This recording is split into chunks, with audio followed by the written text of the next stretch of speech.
We could have your attention for a moment, please. If everyone can take out their cell phones, handheld personal devices, they have to be powered down. They can't be on silent, it can't be on vibrate, it can't be on any mode other than powered down. If you're speaking this evening, we ask that you please sign in. We also ask that you please direct all comments, questions, and concerns to the board. If you need to discuss any matters with one another, please take it in the hallway. It interferes with our opportunity to hear those that are speaking. We have a very lengthy agenda this evening, so we will be implementing the 3-minute rule in all rebuttals. It will be actually enforced and thoroughly enforced due to time constraints. So we would hope that you would be obedient when we ask to wrap it up. We're going to start this evening's meeting with first requesting that the meeting be open. Is there a motion to open the meeting? I make a motion that we open the Board of Architectural Review and Historic Preservation meeting for January 11th, 2016. Second. All in favor? Aye. Aye. Welcome to the very first meeting of 2016, January 11th. My name is Curtis Highsmith. I am your chair. I'd like to introduce our panel. We have Brian Brady, Christina Redding, we have Jeff Broadleib, and we'd like to welcome our new member here, Susan Stevenson.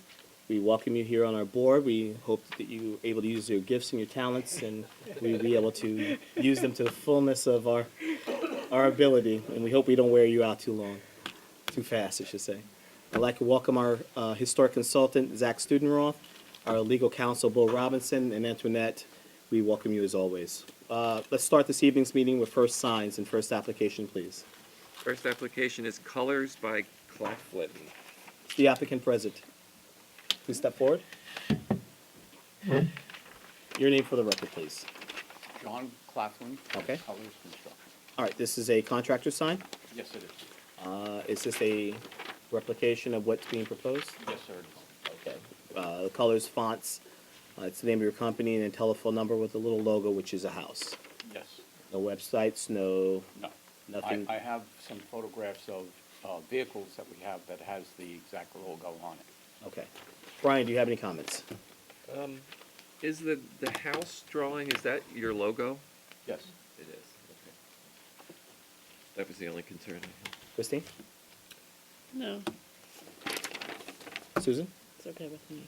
Jeff? Yeah, just as a question, do we generally go for monotones rather than multicolor signs? We have. If the colors are so multicolored that we feel are typically out of keeping. At times we have asked and requested when it was a little too busy to tone it down. But is that something you feel there's a challenge or issue in this particular application? And then, given the size of the sign, no, not particularly.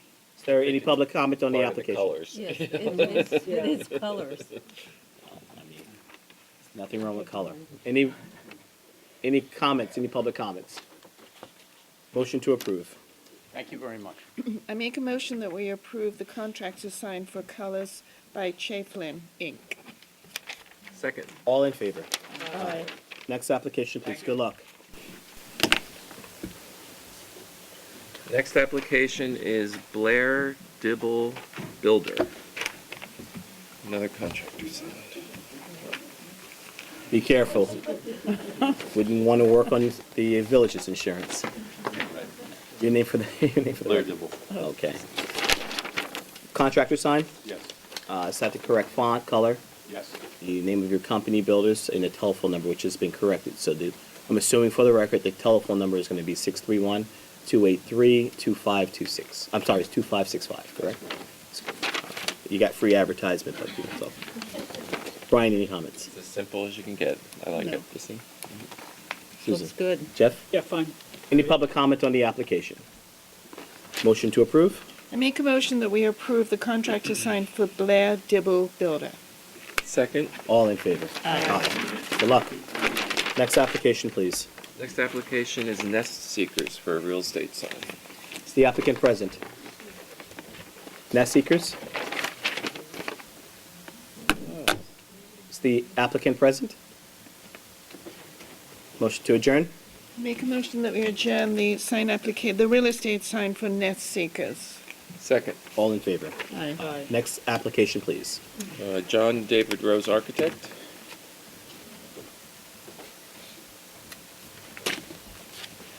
The applicant, John David Rose, myself.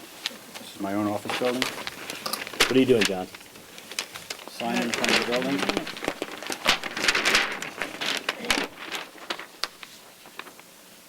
Black letters, individual. And the goose downs are existing, or are you proposing? Proposed. How many? There's a detail of the goose down. It all meets although the village doesn't have a nice dark sky, it's following all the town's dark sky requirements. The other, I'm looking at your storefront, the other two are two other storefronts that go, Correct. not existing now, but future Correct, and those signs, of course, all signs would be in front of your board. eventually. And I see that the sign has been signed off by code enforcement. You have a sample of the color. Black.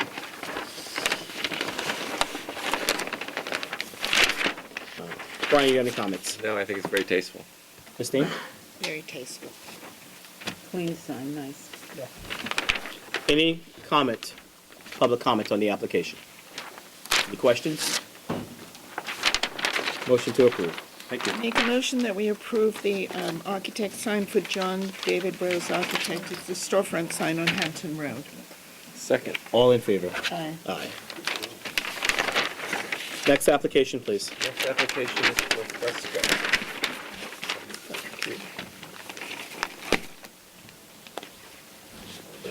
Well, that's good. Stacy Menzer, Hampton Signs.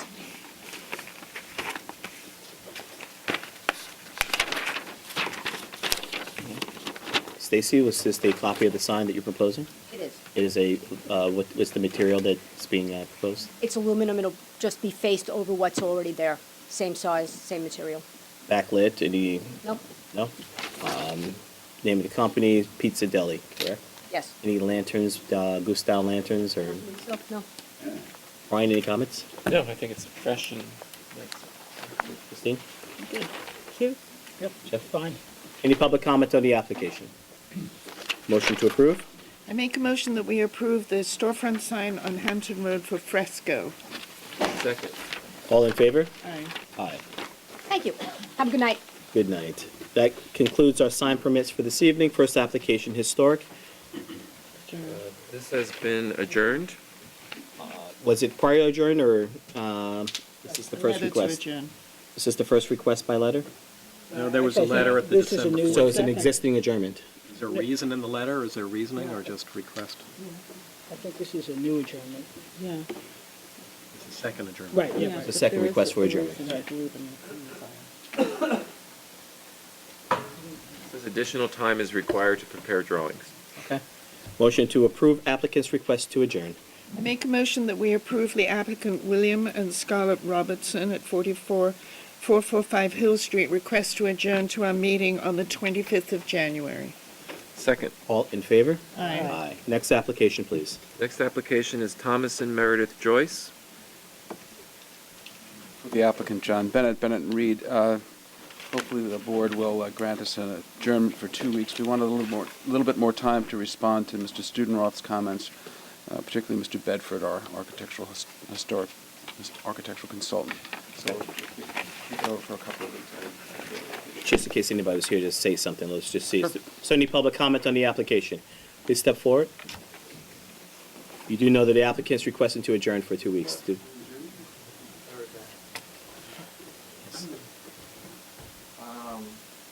Your name for the record. Steve Schlussel. My wife Karen's here. We're adjacent to the property, and I think the motion or the application is to demolish the two buildings on the property. They're historic buildings. I think we spoke with Zach about this. It's right across on Hill Street going into town. It's like the only historic buildings that you have that haven't been bulldozed and homes built on. I think it adds charm to the village. It's right across from a sign that says the village was incorporated in 1640. It's a very nice carriage house.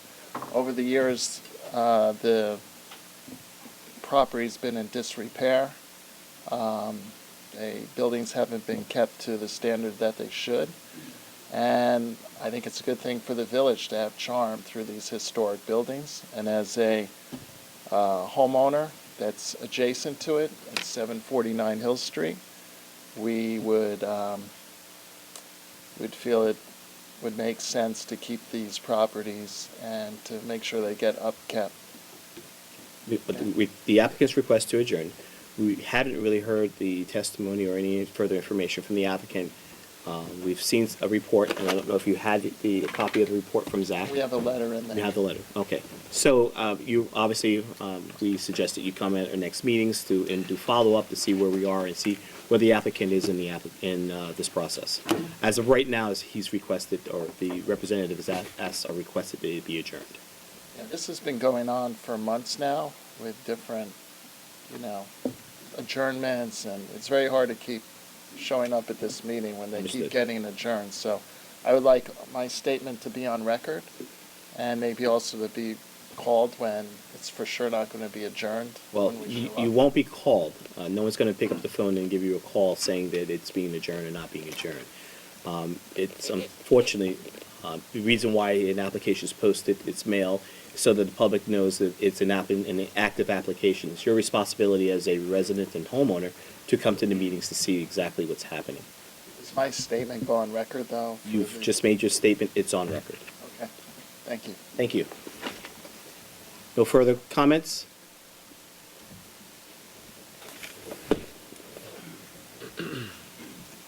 Good evening, Board. Mr. Highsmith, I'm Alan McFarland.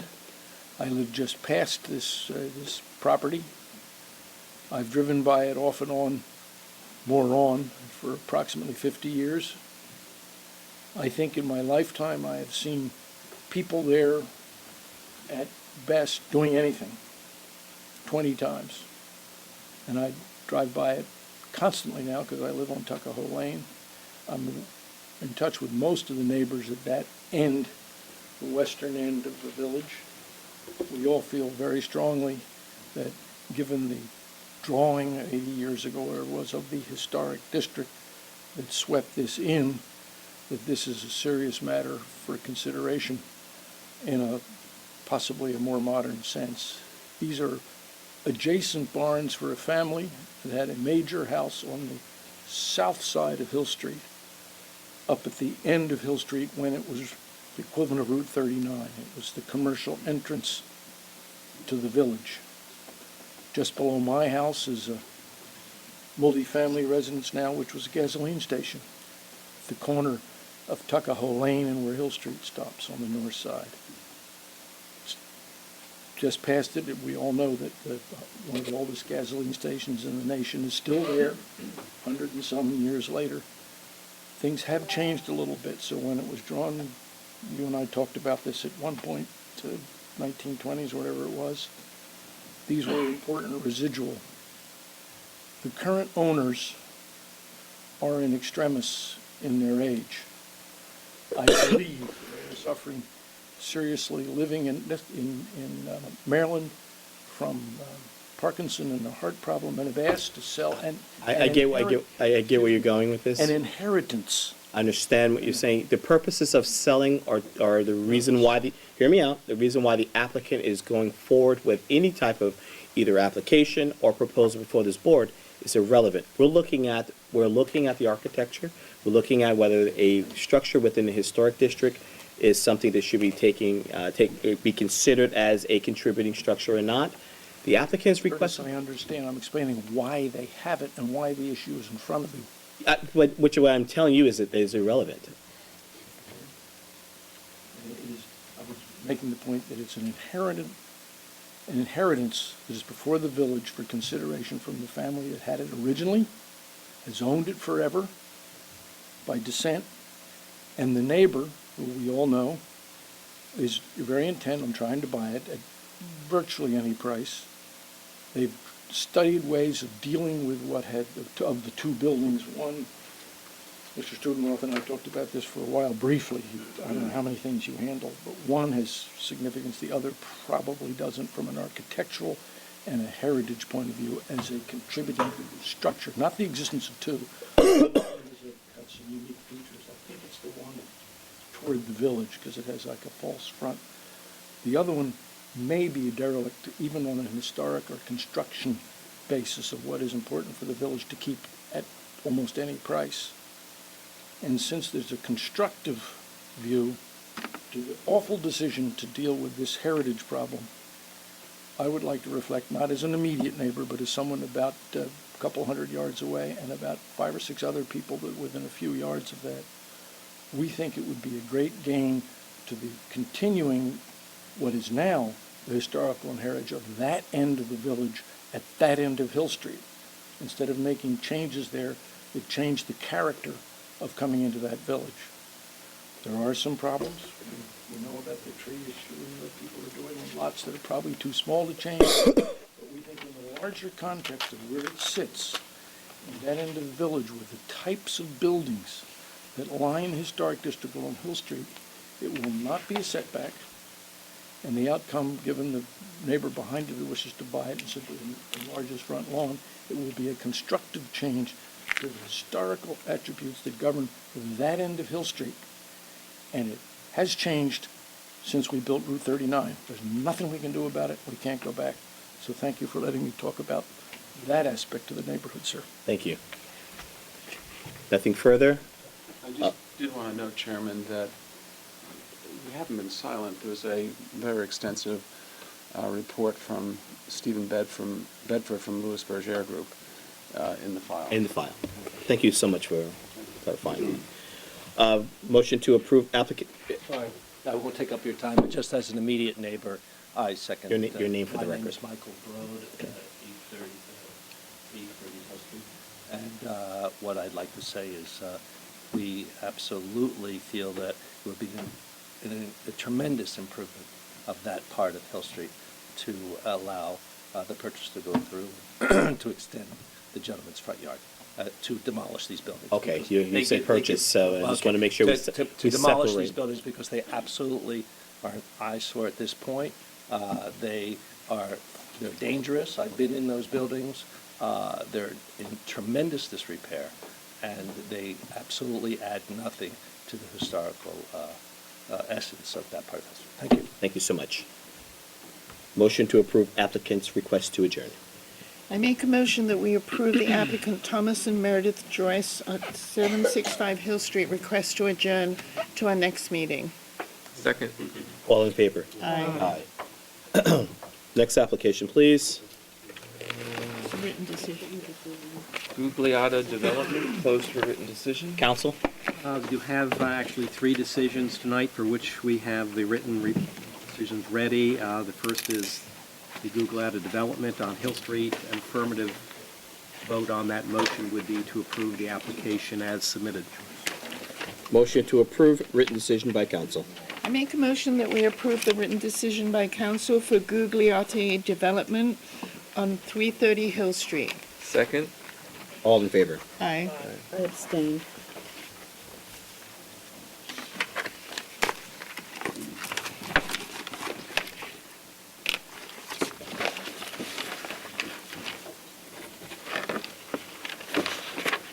Similarly, we have decisions on First Pasture and 784 Meadow. Affirmative votes on those motions will be to approve the applications. Okay.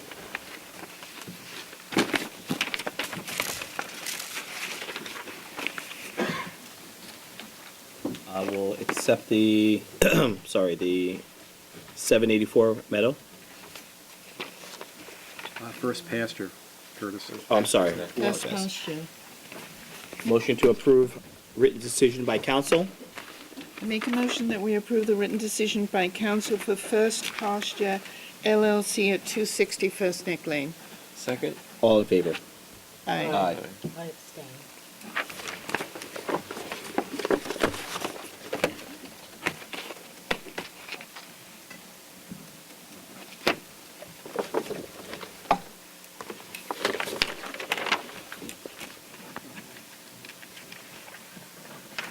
Next application, please.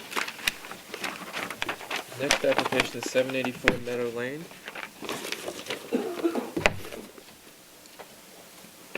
Is the applicant present?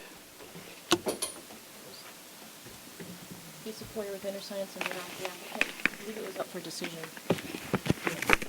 Yeah, that was, it's a written decision. Yeah. There's a written decision here. And it's not on the agenda. Why do we have a written decision? Thank you.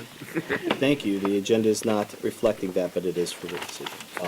apologize for that. No. Yeah, it's. I don't have it. It's not on the, Not in the original. Do you want a copy? Motion to approve written decision by council. I make a motion that we approve the written decision by council for 784 Meadow Lane. Second? All in favor? Aye. Aye. I abstain.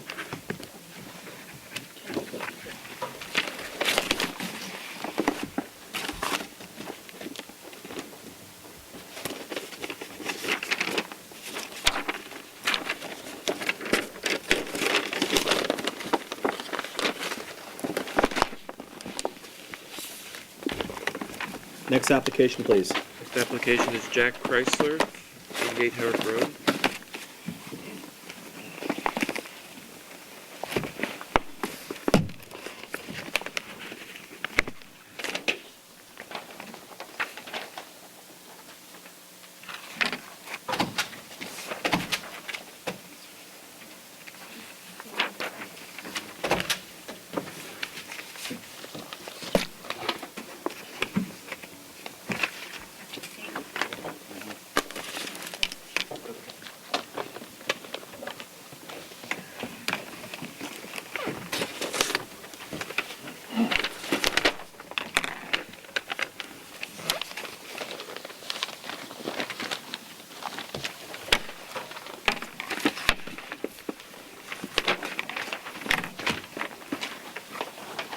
Good evening, I'm Jim McChesney, I'm the architect for the applicant, and we are proposing a addition to the back of the house that is approximately 519 square feet, and a small addition to the front of the, or the second floor, which is 129.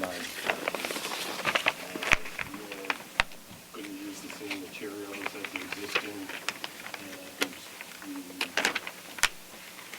all the windows are big windows, painted white. The materials are wood shingle roof and cedar protection siding. We're going to also pick the house up, put a new foundation basement underneath it, and position it on the lot. You say position it on the lot. Does that mean you're pushing it forward, pushing it We are backward? pushing it forward. How many feet? 12 feet. Forward 12 feet. 15. 15 feet. And in relations to the other surrounding neighborhood, moving that forward. Also adding a one-car garage. Okay, I understand. In relations to the streetscape of the existing neighborhood, does that meet or match what currently exists in terms of its setback, or is this pushed forward more so than the other neighboring properties? It is pushed forward, still in a conforming location. We get the conforming. Question is it in line with the other neighbors, or is this going to stick out a little further than the other? It might stick out a little bit further. You have a streetscape that indicates what your impact is going to be? I have an aerial view. But it's my understanding that it's not within your, it's not a contributing building to the historic district. So We're not looking at the portion of it that's contributing. My question has to do with the overall streetscape and how it conforms with the neighboring properties. If it's setting out a little further, then obviously there's no symmetry within the overall block, depending on the amount of placement forward the parcels, the structure is going to be. So right now they all line up, correct? it is next to the three stucco houses. It is behind them now. But it doesn't really relate to the three stucco houses. It will be forward of them, yes. But I might also point out that it's completely blocked with about 20-foot high evergreens on all four sides of the property. Boy, I don't particularly have an issue with the addition portions of it, but I do have some questions about the house being moved forward and its overall impact to the other homes that surround it. Brian, do you have any comments about that? We went over and looked at it today, and all the houses on that side do line up. Okay. So it is going to property forward of them, and then across the street, they're all closer to the street, but they all line up too. So I think it would have an impact. Christine, comments? I agree. I'm sorry, going back to the architecture, any issues with the addition, the No, I architecture? think the architecture's fine. Okay. Christine? Yes, I have an issue with it coming forward because it is going to be forward to the other houses. It's going to have an impact on the street. Susan? I have to agree. Jeff? Yeah, I think Jim has understated the move. That house is approximately 58 feet back. All the other houses are within 55 to 60. Let me just finish. You're going to move it up 15 feet. That's approximately a third. So I think, it's my judgment that it will be disproportionate and disharmonious with the neighborhood. It's also a much smaller house than the houses really on either side. I might also add that the driveway cut, which is now sits 25 feet back, will be only 7 feet from the lot line, which makes it almost adjacent to the hedge and only a few feet from the sidewalk. Driveway cuts. I realize that, but in Okay. terms of just the overall streetscape. I get what you're saying. Oh, Just no, want to not make the sure. cut, the turn-off, the parking. Okay, not the cut. Right. Just make sure we're, Exactly. I'm sorry, I don't understand that. I said the driveway turn-off will now be within 7 feet of the lot line versus 25 feet where it is currently. Could reduce that a little bit because we have more parking than what's required. Then we're back to the house. So I'm in agreement with my board. Jim, members. we don't seem to have any issues with the architecture overall. There is some concerns about the house being pushed forward. John Bennett, I represent the applicant. Okay. Chrysler's are dear friends of mine, and I didn't think there would be a need to speak this evening, but I see there is a need to speak about the very issue that seems to be concerning the board. It's fair to say that there's no issue with the architecture, the proposals. Is that accurate? I think the chairman said that. Okay. So why don't we just get right to the heart of the issue and talk about your ability, I don't think you have any, to move this house back. You don't think we have any ability? To move the house front. No, I don't think you have any jurisdiction to do that Okay. whatsoever. This house is at a conforming location. It's being moved forward, however, it meets the zoning setbacks. So this is a road that this board has been down, that their council has been down in the past. And not only has the Supreme Court of the County of Suffolk given you guidance on this, but you in your own prior decisions have recognized what the limits of your jurisdiction are. So there's no issue with the architecture of the house.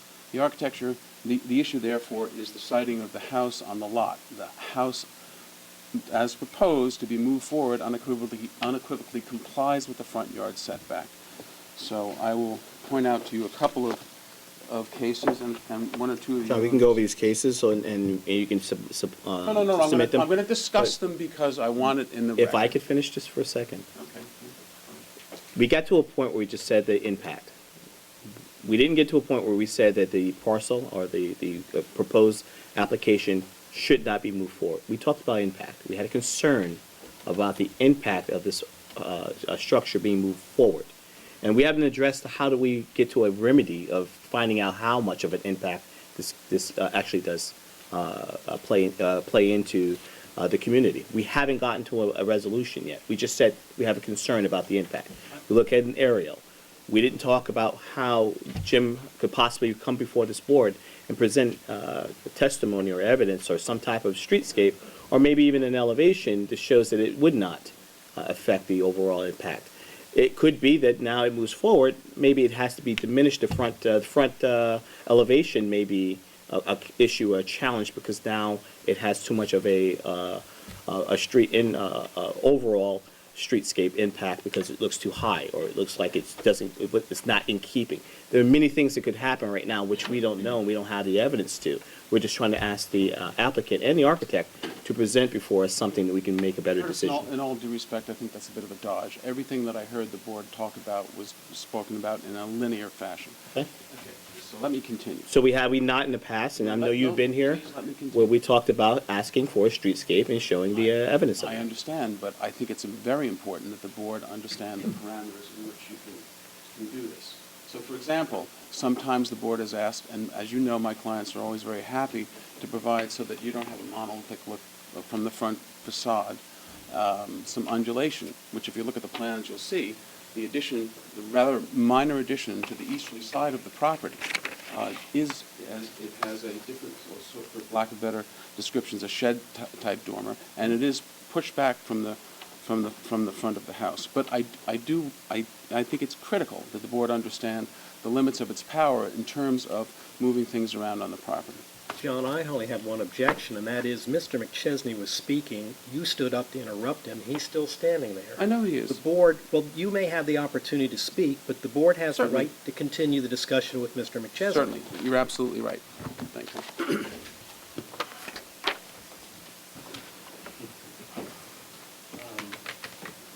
I agree with Mr. Bennett. I don't think that the house, by moving it forward, we're increasing the ridge height by, I think, 10 inches.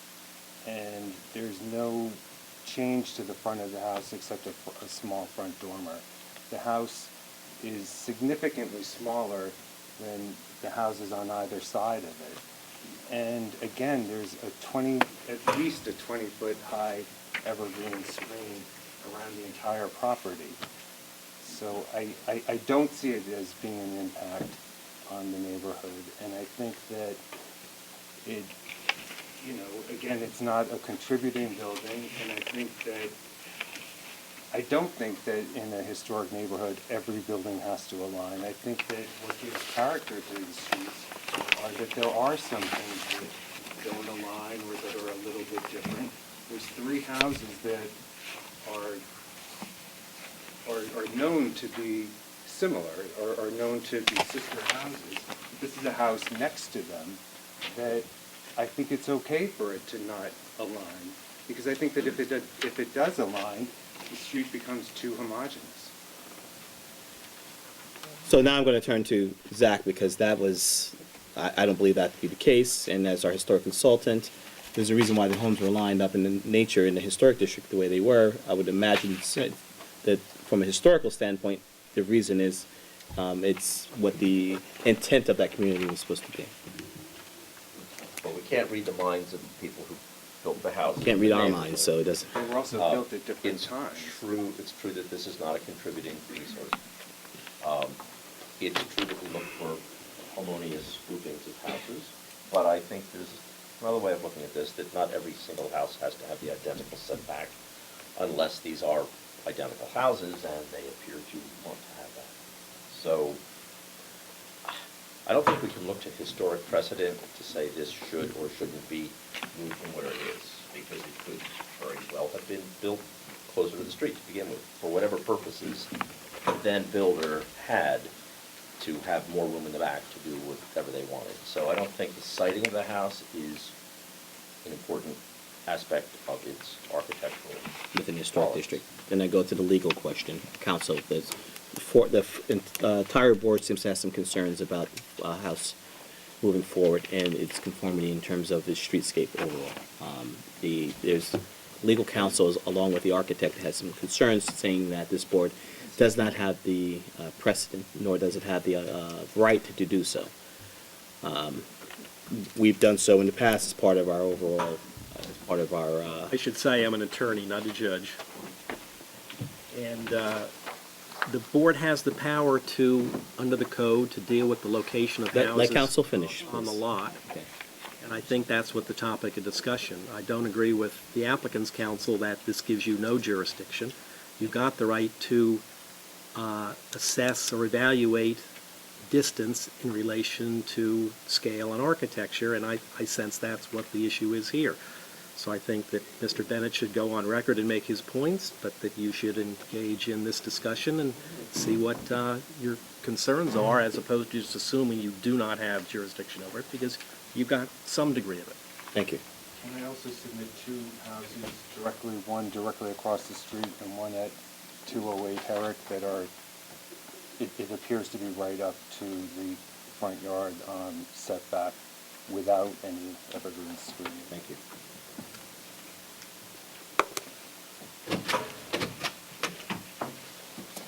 Jim, is there any other questions about the application? Let's see if there's any public comment, and we'll come back and address the, I think we should bring this up. That's the deck, though. What about the second story deck? which was.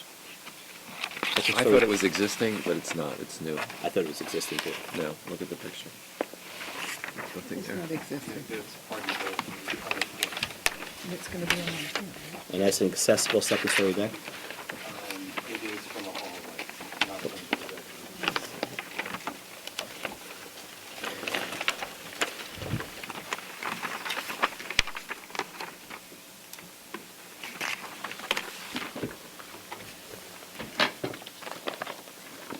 So what is the impact or the distance between the neighbor most impacted by that second-story deck? What is the distance? It should be on the survey, I think at least 20 feet. Let me hand you an aerial. It shows you the screening. We have it. They have Oh, this is a little better.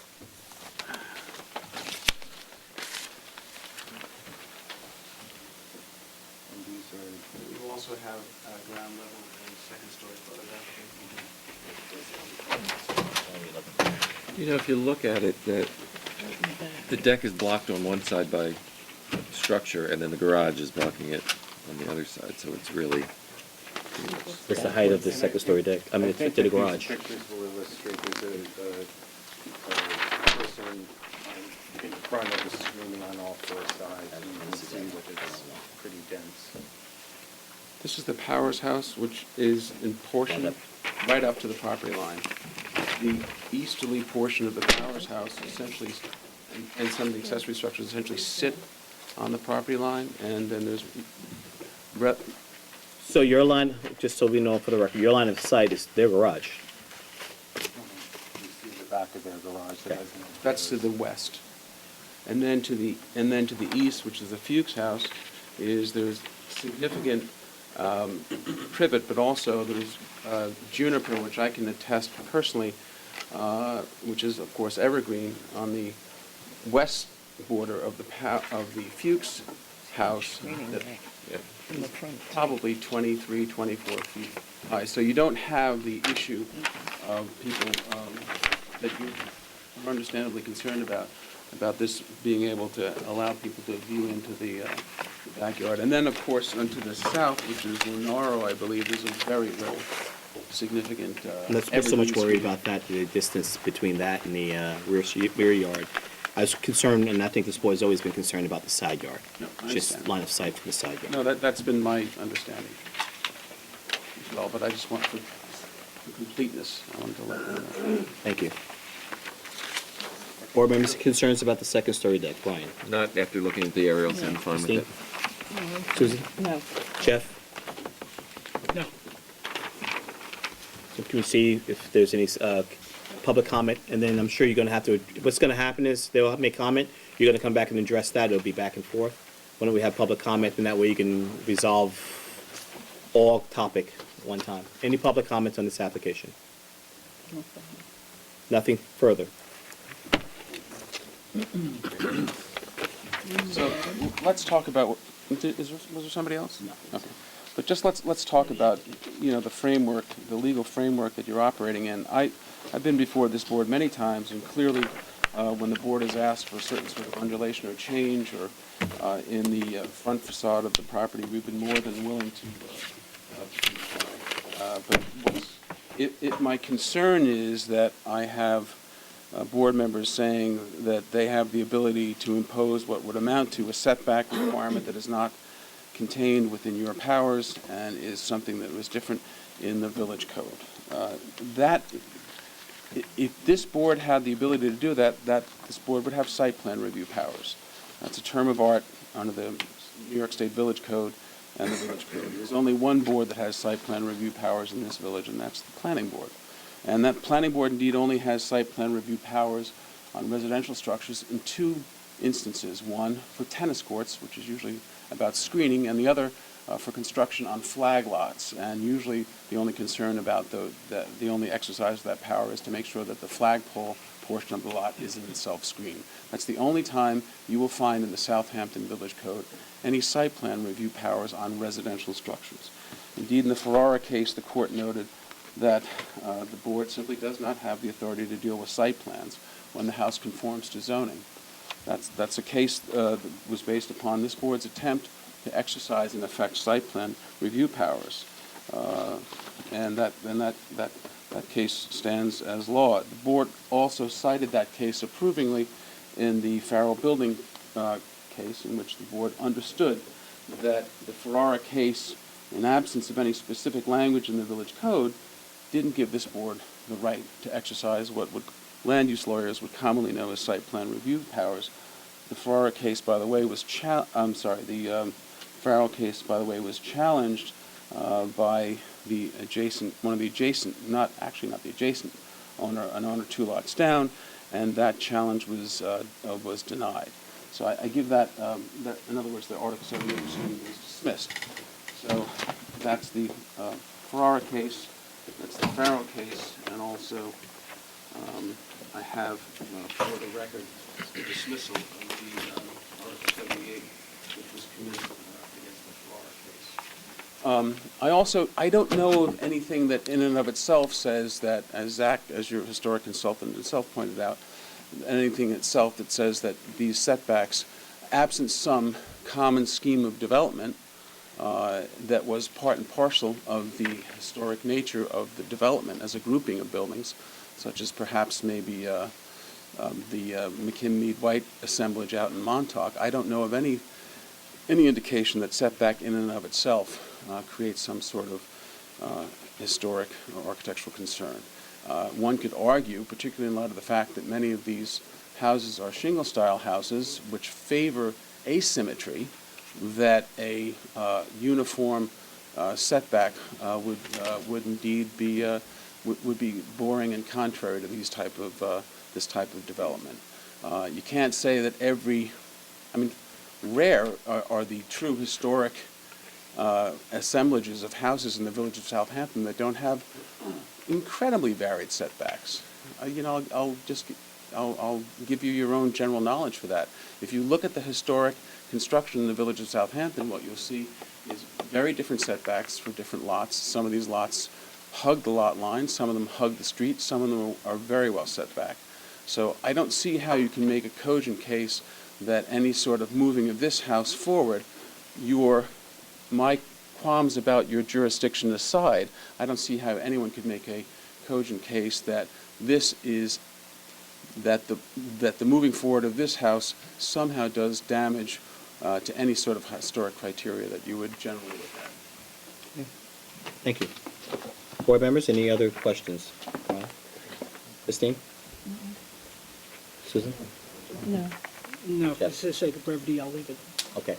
I think this board needs further clarification. You've presented your case. There's information on record. I think this board needs to deliberate, get more information about our full jurisdiction. I think we need to go back and make sure that this is something that we can move forward and do, because this is a process by which we've been undertaking for a while. It's part of a precedent that we've continued, that whenever there has been setback concerns, we've always asked the applicant to come back and give evidence or some type of proof that the impact would be minimum at best. And I don't think that's an unreasonable request. I've watched you do that, and no one's challenged your authority to do that. I'm challenging you. Oh, no. They've challenged our authority to do it. Right.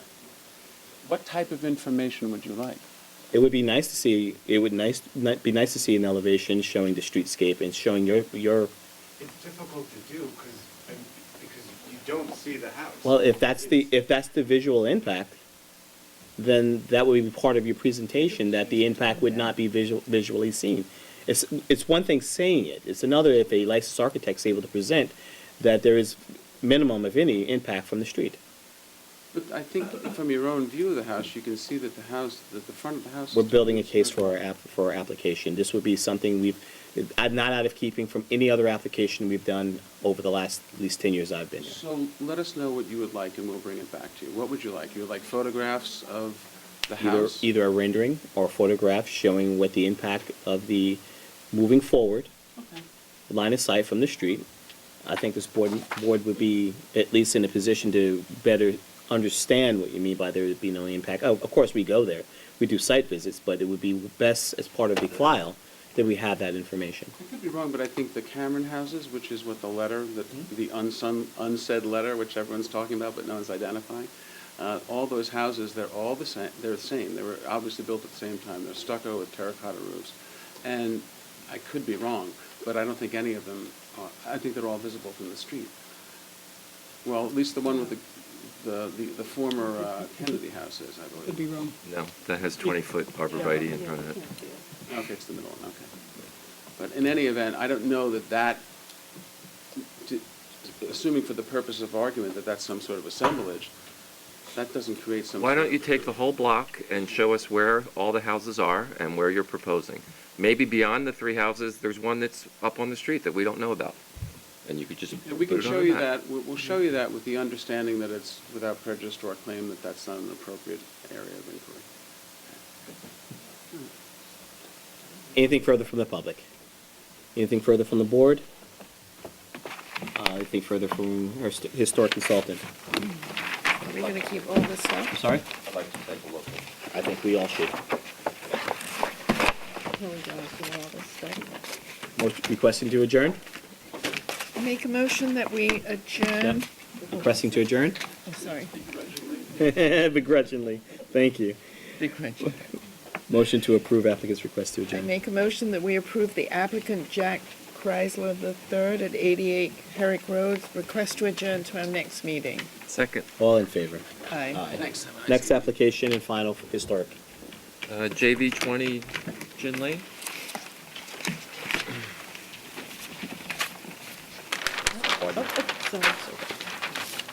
Just small sets back. Welcome to our world. Never seen so many. Welcome to our world. You're in it now. You will have paper cuts before the end of the meeting. Small ones, let's not even, you can have the big one. You go first.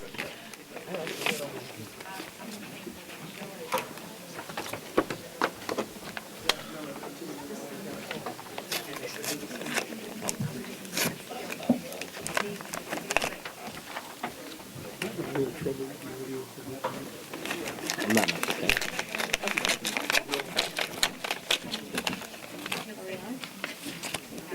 Can we proceed? Well, the same. Good evening, Melissa Dedovich. Guys, settle down. Good evening, Melissa Dedovich, Peconic Environmental Associates, on behalf of JV 20 Gin Lane. I think there's a problem with that Yeah. microphone. Could you just talk louder? Hello, No, it's not working. I can talk. Use your outside voice, please. On Hills at 5, I can talk loud. If we can proceed. Mike is sort of Let's non-existent. see what he right? Says. I don't think we have any mics. Great. Do we have mics? I'm sorry to... And that's not working either, is it? The audience, are you hearing what we're saying? No, not No. at all. Anybody has to speak up. I just need somebody to talk. Okay. Testing, 1, 2, 3. La, la, la. La, la, la. Yeah. Testing? No? Nothing? Nothing. Hello? Better? Hello? Yeah. Oh. Hello, hello, hello? Jack it up a little more. It's gonna probably ruin my... Hello?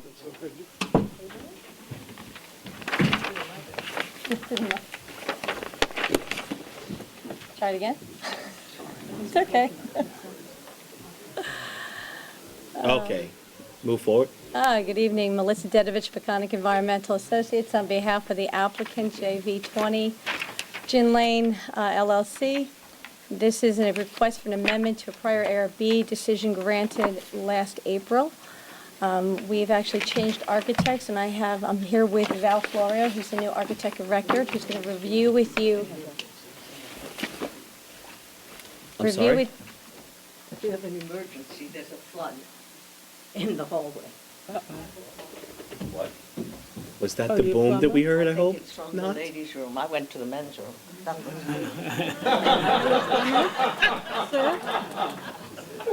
All right then. All right then. Not bad. Not use the facility. We're just having technical difficulties all over, no mics, no. Water comes So, in here. it's, everything okay? I guess not. It's all over the hallway? Yeah, it is. Okay. Okay, so who do you call? Can we just call for an adjournment, just quickly? Motion to adjourn? Well, I mean. Make a motion to adjourn for the as long whole as we thing? need. No, no. Second. Is there a second? All in favor? Well, not the whole event, or just. Not the whole event. Motion to reopen this evening's meeting. I make a motion that we reopen the meeting of Meadowmere Partners, 66 Meadowmere Lane. Oh, no. Just reopen the meeting. Motion to Reopen the reopen. meeting. It's open. Gin Is Lane. there a second? All in favor? Aye. Okay. So here's, Val Florio is the new architect of record. We have submitted amended plans, so we're here to amend the ARB approval from last April. Okay.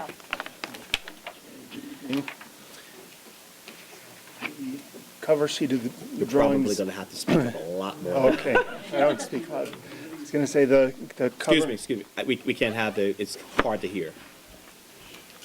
The cover sheet of this drawing indicates so before the prior approval and the proposed approval. But I wanted to talk to you quickly about the merits of the two designs, or the merit of the new design versus the previously approved. So just quickly with the architecture, looking at more of a classic Southampton look in terms of the aesthetic. It's a much more organized facade. It doesn't look like two different houses. I think that was a chief complaint or criticism. Is this previously approved design look like two different homes? We have more consistency with the windows in terms of the aesthetic. And again, the reduction to the massing of this house. Prior home, which was approved, was 33 feet straight across the entire roadside elevation of the home. We're looking at a reduction over the garage portion of the building. So I think the massing has come down considerably. Also, the chimneys on this new design, much more delicate, I think, in comparison to the previous one. So good things, I think, to benefit the architecture, but also I understood this house had some contention with the neighbors at one time because of the mass of the home, also the chimneys. So I think that the look, as I said, it's more classic Southampton 1900s architecture versus this one which is approved over a year ago, April 2015. I don't recall the Will's Walk ever being approved from the prior application, was it? See that there's. It's a new addition to the. It's a new addition. So yes. you're proposing a third level. It's not a floor. It's a walk-up attic. You be walk through a accessible, finished correct? attic. You could access it, but I think the key thing with most of the new homes, because you need a HERS rating, you either need to have geothermal or solar. So by having access to the roof deck, this house does have a portion of flat, but it gives you access to the solar panels, which you cannot see from the road. So I think it's a benefit to have some degree of flat roof on the house for that reason, that you're not looking at solar panels. In terms of the material, Well, it's, that's the functionality of the roof. Doesn't necessarily mean it has to be accessible or. we don't. If you feel that the railing portion, you would not know it's a roof deck if the roof came back and literally the railing came inward so the roof can climb, it'll overtake the rail so you don't see it. So the railing, what it's doing is protruding onto the roof and you would see a portion of this balcony. But we can make that go away by pulling the roof in if that's something that you don't agree to. I think majority of homes on the ocean do have rooftop decks and visibility towards the ocean, and this is a feature. It's more like a widow's walk. I wouldn't call it a roof deck. Christine, comments? No. Jeff? still a little confused. So on the east side of the house, there will be an accessible roof deck or will not be? It will be, but I'm saying if the board would take issue with that, I think as a condition So of the then approval. the neighbors on Fairleigh, right, because Fairleigh is the road to the east, is that? It is, yeah. So there would be visibility from Fairleigh properties to this house, or am I at the wrong elevation? Actually, no, you have, there's actually Fairleigh's over here. Okay. So you actually have another property between this lot and Fairleigh. This is the house, remember, this is the old Walden Manor estate, and that's the road that goes, right now, the driveway that goes to Walden. driveway. This was number 24 JV. This is the McKnight is over here. This is just shows you this is just a detail of this driveway continuing. Right, and 20 is, This is 20. right, I got you, Right. okay. All right. And the roof line at its max is exactly the same height as the previous? Yes, it's actually a few inches lower, but as I said, a good portion of it is considerably less. It's over an 8-foot decrease in the roof ridge. The GFA of the second floor has actually been reduced. Susan, comments? Well, I think it's an improvement. I'm not in love with those eyelash, the double eyelash. Twins. The twins. But besides that, I think it's an improvement. It's very nice. Brian? I think it's a big improvement, and I love what you did with the massing, and stepping it down. And I think the roof deck, people are going to go up there to see the ocean. They're not going to go up there to look at neighbors. No. So I don't have an issue Spy on with their it. neighbors. It's a big parcel, and as you can see from the map, it doesn't overlook a neighbor's yard, so. I know we had a lot of dialogue about this application, its impact, especially considering its roof line and the chimneys. I remember doing the model, doing a site visit, looking at the scaffolding, and so this was a long and lengthy application. A reduction is something that is definitely favorable, and we appreciate you coming forward with a more in keeping design than prior. Any public comment? Please come forward.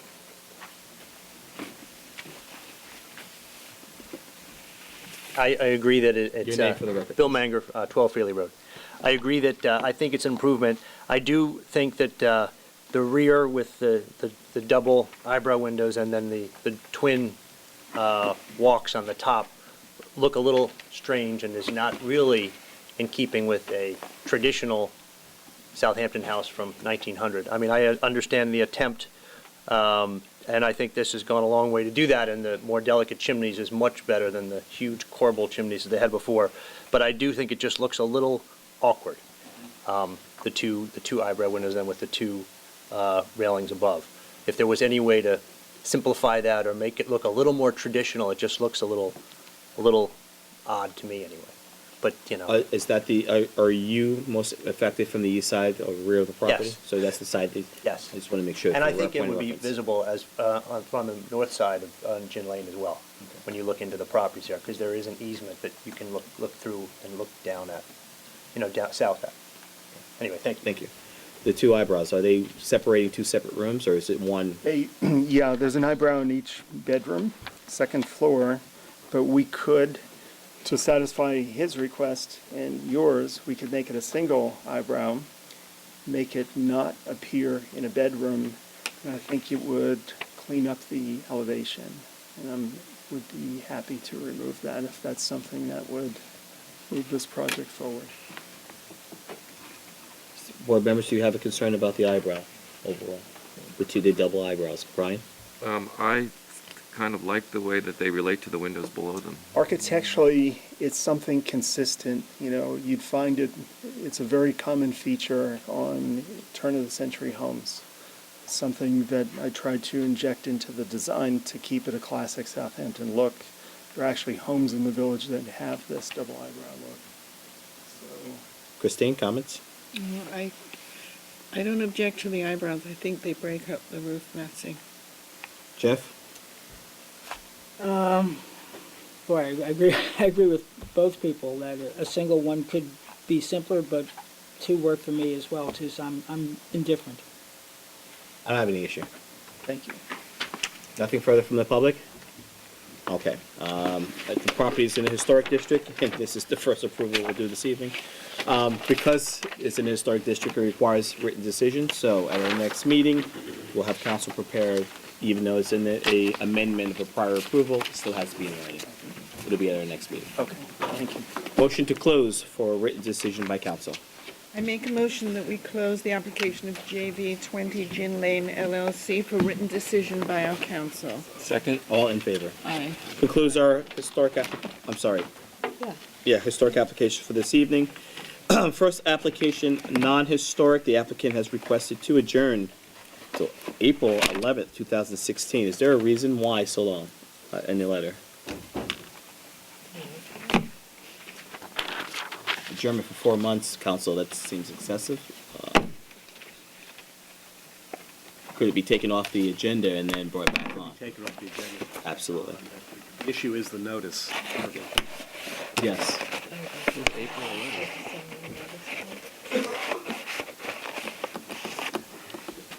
Doesn't have give a reason. Okay, I as would suggest then that you grant the adjournment subject to them renoticing and re-advertising. And it be removed from the agenda. Okay. So the motion would be to approve the applicant's request to adjourn until April 11th, 2016, with the condition that they repost, remail, I'm sorry, it would be Repost, more. remail, and advertise. And advertise, and that the application be taken off the agenda by the building department. Okay. So I make a motion that we adjourn Meadowmere Partners Approve the LLC. applicant's request to adjourn. The applicant's request to adjourn Meadowmere Partners LLC to our April 11th meeting with the condition that they repost, re-advertise, and come off the agenda until that meeting. And remail. And I said that, remail. Is there a second? Second. All in favor? Aye. Next application, please. Next application is Louise Gould.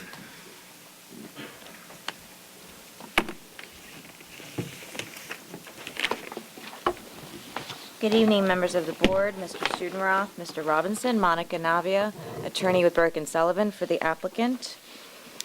At the last meeting, the board had requested to see conceptual designs of what would be built in that lot if they were to issue the demolition permit. And we said that our designs would be comparable to the Gambrel style. So we have those here today. We have 5 copies that I'd like to submit.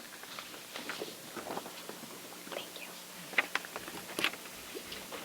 you. I also have the architect, Mr. William Slight, here if you have any questions.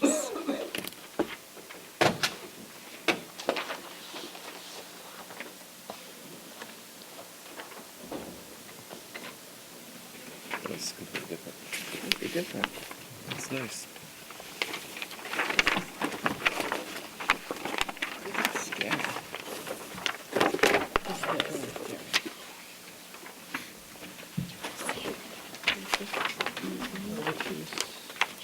So you've gone away from this? You don't know what that is? Yes. Yes. Let's put this away for this confusion. Yes.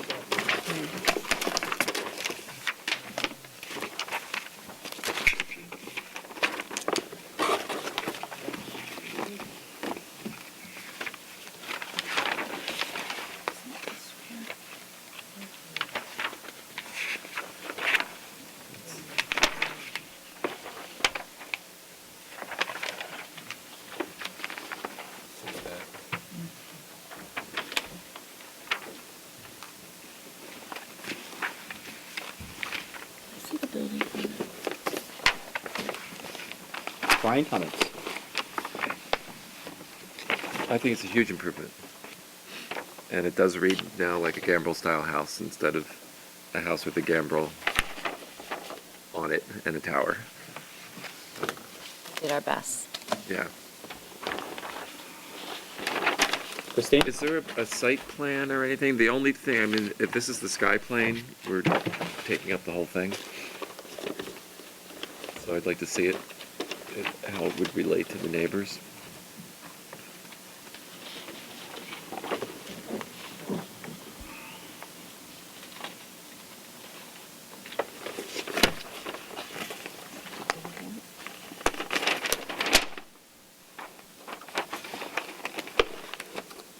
That's existing. Yep.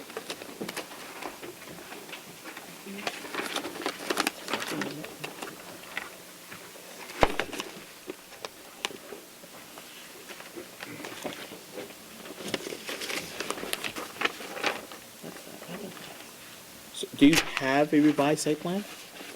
The only site plan we have is from the prior. I believe Design? that's all we have. I have the builder here. I don't believe we have any revised site plans. Sorry? I don't believe we do. You do not have a revised site plan. The other houses. What's the width of the house, do we know? Mr. Slight, would you like to respond?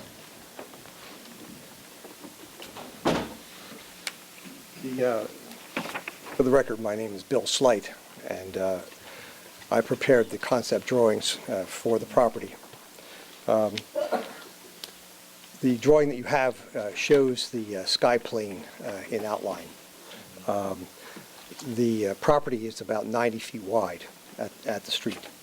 It's required that we have 18-foot side yard setbacks on each side.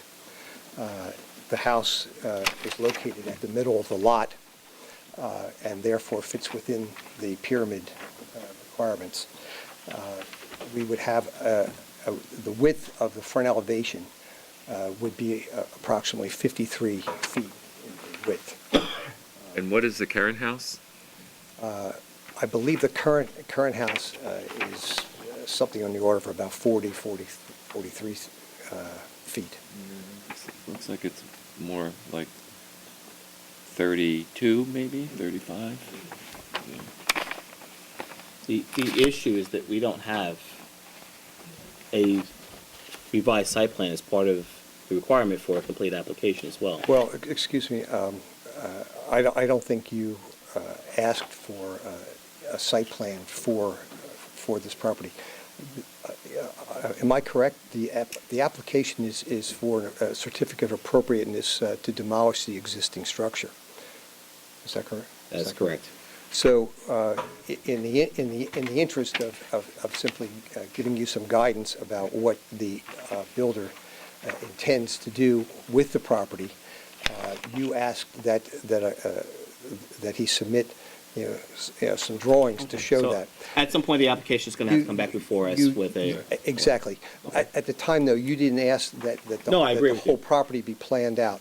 I agree. But when we prepared this conceptual drawing, it was prepared to show that it would conform to the zoning requirements. In terms of what's being proposed, I have no concerns any further that it would not be in keeping. We've gone a long ways on this application for a Excuse myriad me, of different allow reasons. allow me to turn it back over to the attorney. Okay. Gone a lot of ways on this application for various different reasons. I would hope then that the applicant will come back with the same design when the application comes before us for constructing a new two-story structure, and we look forward to seeing that application. Do you have any indication of how long that will be? I don't, but at this point, I want to make it clear for the record that we've submitted these conceptual designs in good faith, but we ask if you decide to issue the demolition permit that We it wouldn't not issue- be, if I can just finish, Yeah, okay. that it not be conditioned on these exact plans, because as you know, there could be modifications, and again, these are only conceptual designs, but we will do our very best to make it as close to what you have before you, but we don't want to be locked in, because again, the issue is whether you'd like to issue the demolition permit, and it shouldn't be conditioned on whether you like the plans or not. So we, in good faith, have complied with your request that you see the conceptual designs that are before you, and just want to make that clear for the record. Just for the record, so that we can make sure it's complete. we don't issue out the demolition permit. This is a certificate of appropriateness so that you can go forward in the building Right, department. but in your assessment of it, I just want to make sure it's not conditioned on these exact designs that are, again, just conceptual. Okay. Anything further from the board? Yes, I do have a bit of an issue with the design. The design is currently maxed out to fit into the pyramid, and I find it massive, particularly in relation to the house that's there. So a streetscape and all the other things are requisite, as the other folks have said, but I do want to make it clear and be on the record that I, for one, find this house, this design, massive and as it's built out. I could see if you are willing to come a little bit closer within the pyramid, that you can construct a house and eliminate this area over here. You'd have, I think, a more befitting design that would be more in character to the neighborhood. And if that's your serious intent, then I would welcome that when it comes back. This application is for the certificate for appropriateness. The applicant was just bringing forward a conceptual plan, the direction in which they are looking to go forward. This is not what's being approved. You Right. understand that? I just want to make No, I make it understand, and clear thank you, Mr. Broadley. We'll take that into consideration. I appreciate that. Anything further from the board? No. Okay. It's not a historic district, but do you feel that we should, since it's a certificate of appropriateness, do you feel that we should have a written decision? Considering the lengthy. Yes. You think we should? Okay.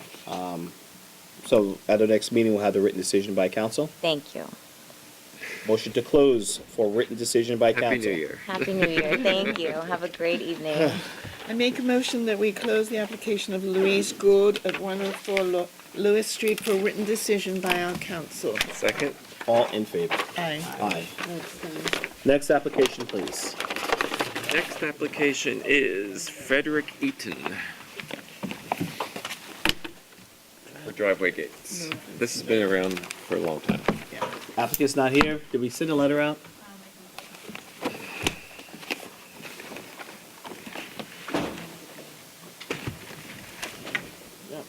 We had a note to dismiss it by 111 if there was no reply.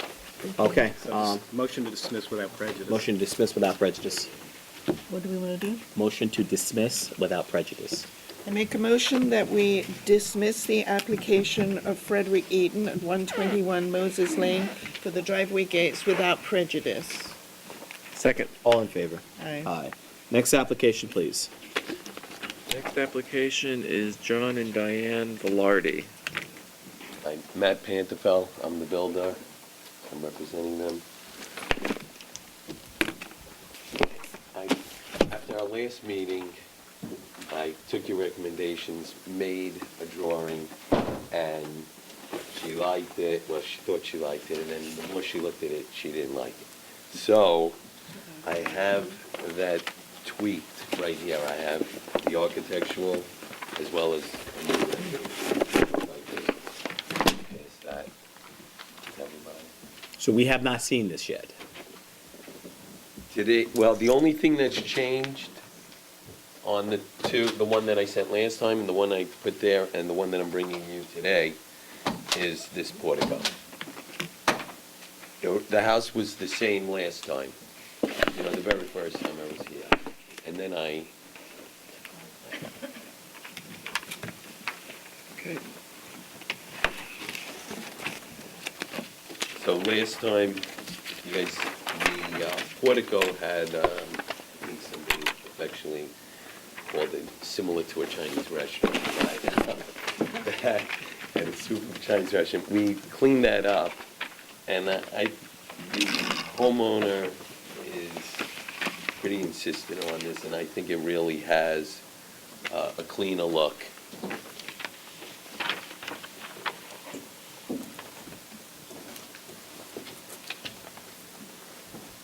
And not that it really means anything, but while I was sitting there, the two neighbors on either side both looked at it and said that was a gorgeous house. So,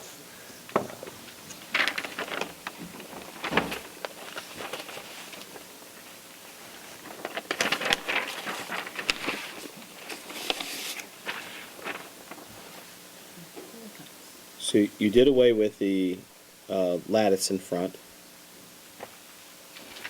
No, that was a new submission for today's meeting, on your recommendations on the last meeting. However, the customer ended up not liking that, and therefore, I don't know what the customer wants. Allison, who put this on?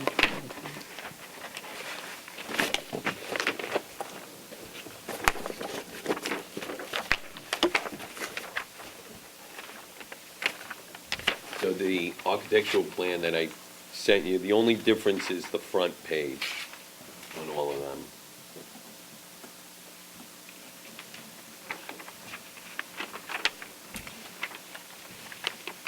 Okay. And the only difference is the portico. Brian, what are your comments?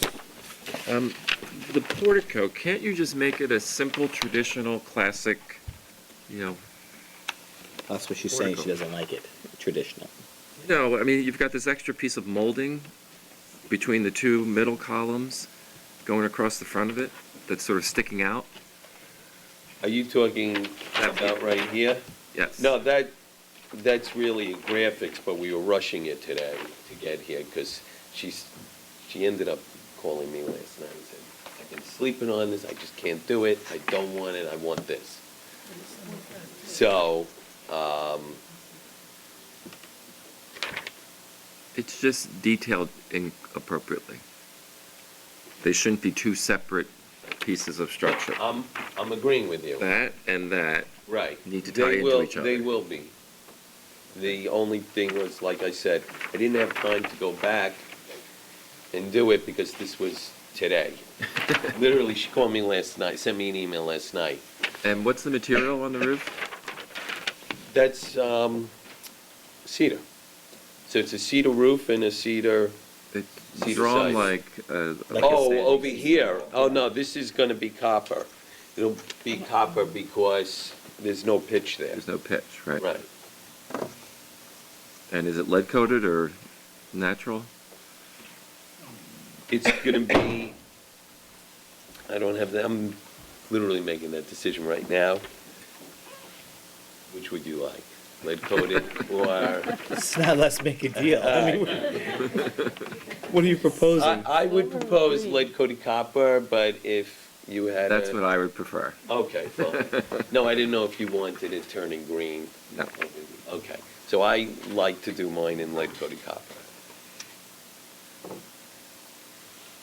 Christine, any comments? I just find the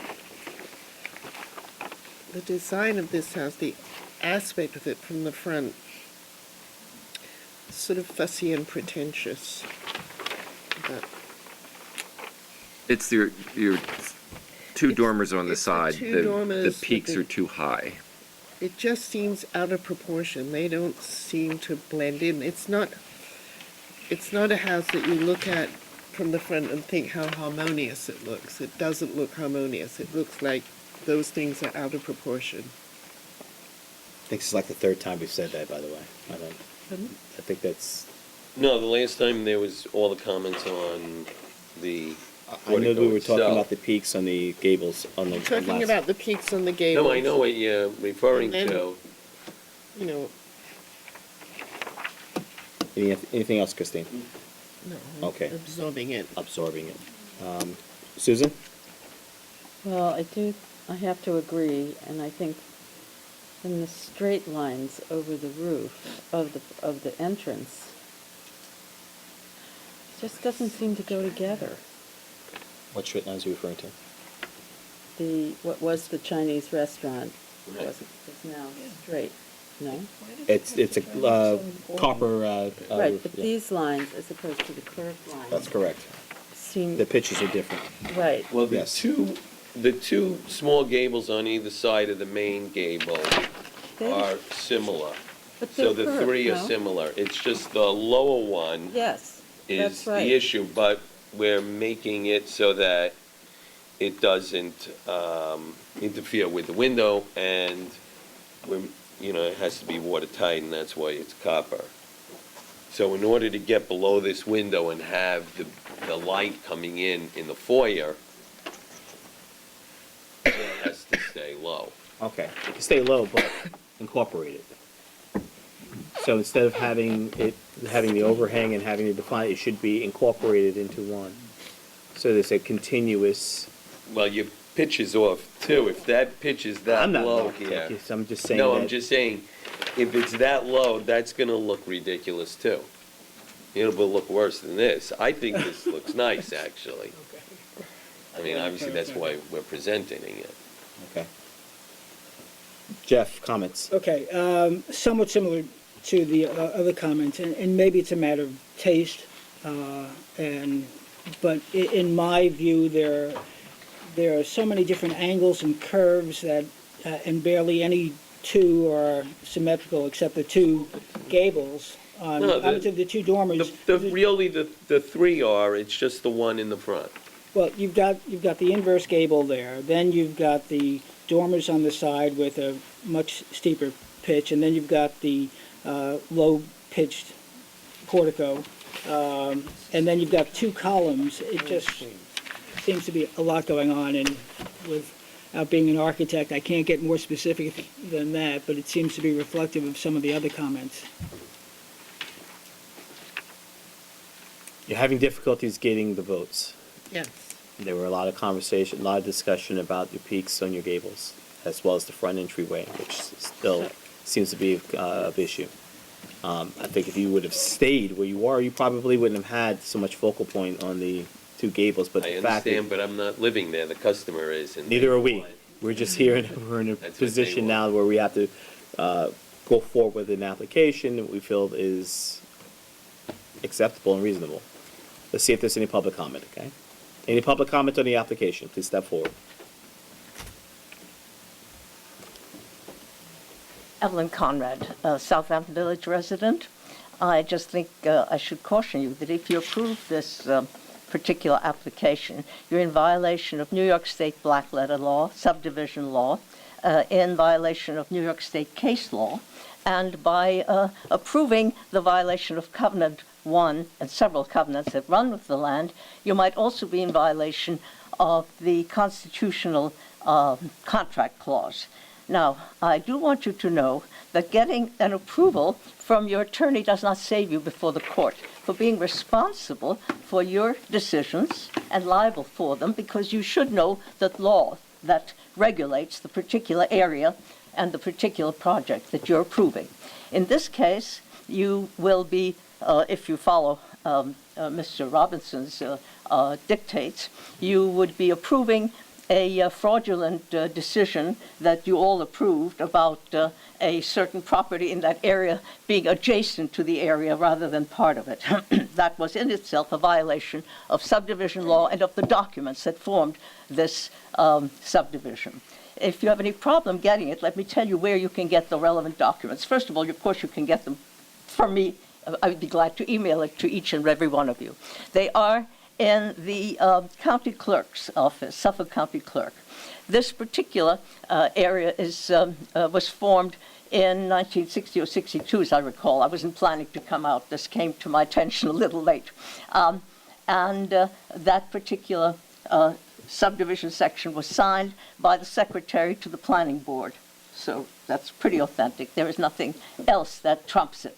Zoning code does not trump a legal subdivision, by the way. There's a great deal of law that you're not being informed about, but I should tell you, don't take too much comfort from the fact that I don't have you in court at the moment. I'm taking a sabbatical to finish writing the book about this and New York State case and New York City cases called Thumb of the Judges. You won't have any trouble recognizing yourselves. I use real names, Albert W. Robinson and so forth. If you have any question about the documents, I'll be glad to give them to you or tell you where you can get them. Thank you. Thank you. Appreciate it. Any other public comment?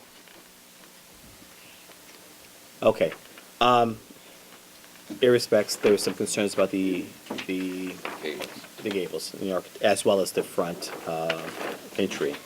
So, we need you to come back. Please work with your client, let her know, and him or her know that there are some concerns that this board wasn't favorable what was being presented this evening. If they need to look at this evening's meeting, please show that there's some concerns, and hopefully we can come back with something more favorable at the next meeting. Thank you. So you're adjourning me to the next one? No, you're asking me to adjourn. Okay, can I get into the next one? Mr. Chairman? Absolutely. Motion to approve applicant's request to adjourn until our next meeting. When is that? 25th. Okay, thank you. I make a motion that we approve the applicant John and Diane Bellotti at 32 Leo's Lane, request to adjourn to our next meeting. Is there a second? All in favor? Aye. Next application, please. We have Relevant to the previous one, please. Application is closed.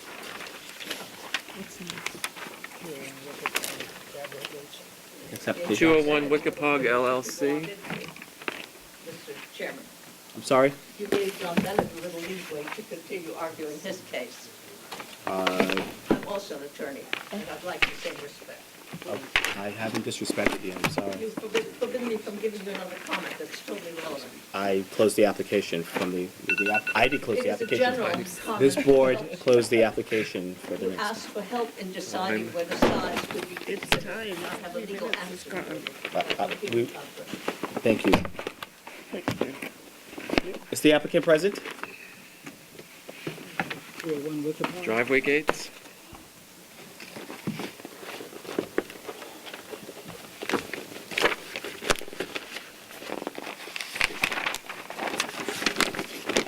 Oh.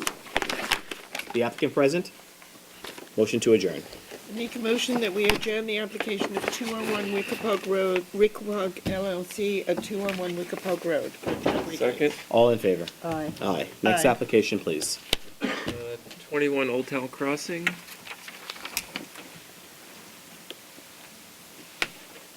File's not here. It's not there. Is it down there? Yeah.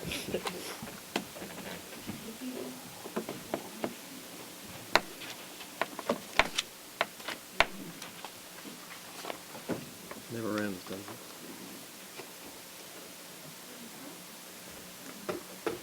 One Old Town Crossing.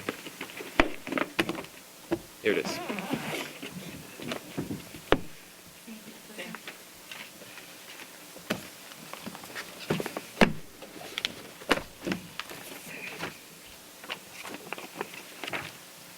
Are these in file now?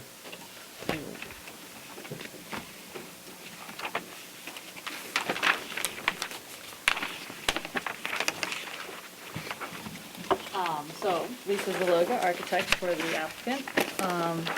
If you remember at the last meeting, we discussed this renovation. We were talking about the front entryway. The drawings that were in there originally did not have any real detail around the front door. The drawings that were in the file on Friday did not have the side lights on either side of the door.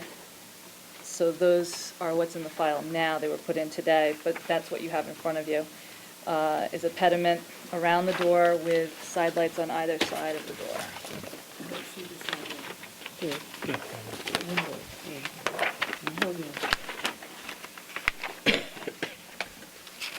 There's also some pictures in there of houses on Eric Road and South Main Street that have then if you remember, I was also removing third floor dormers on the back of the house and basically just rearranging the windows, replacing the windows. The front windows on the front facade stay as they are. And then around the house, some of them do change. Sorry?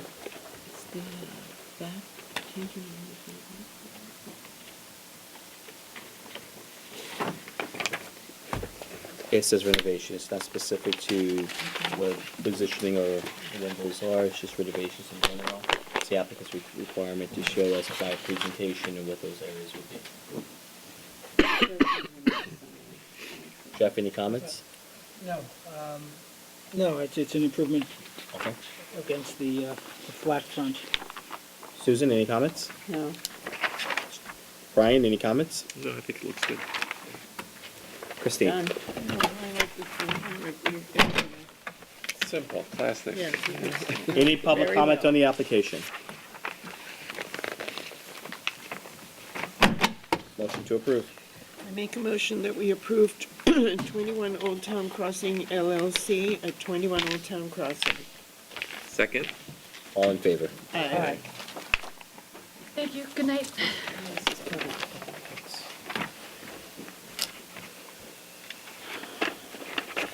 Next application, please. The next application is David Herrick, 146 Hetty Creek Lane.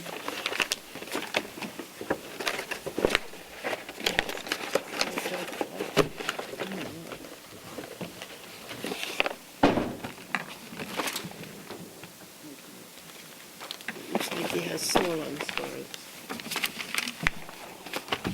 Start getting garbage Okay, piled here. up. Put this back in that file.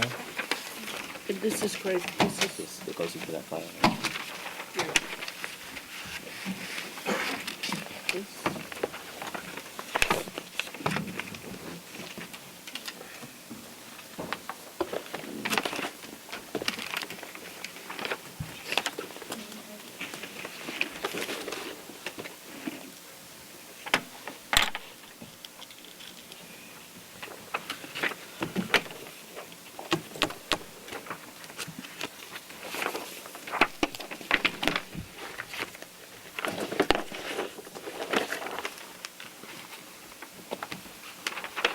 Good evening.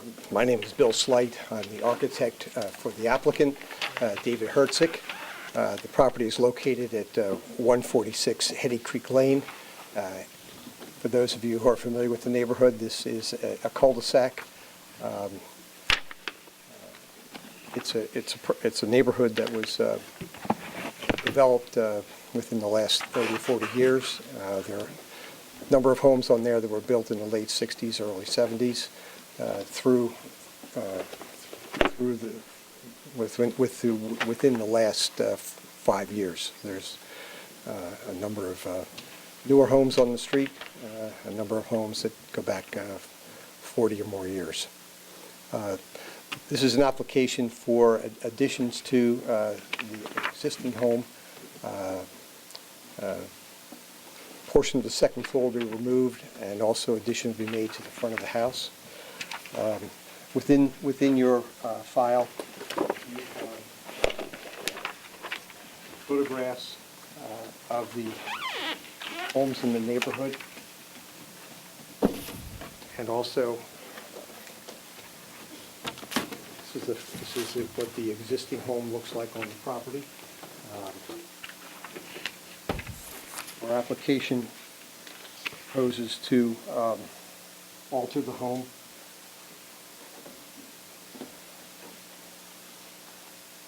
This is a rendering of the drawings that you have represented as plans and elevations in your mini sets. You turn that to the camera.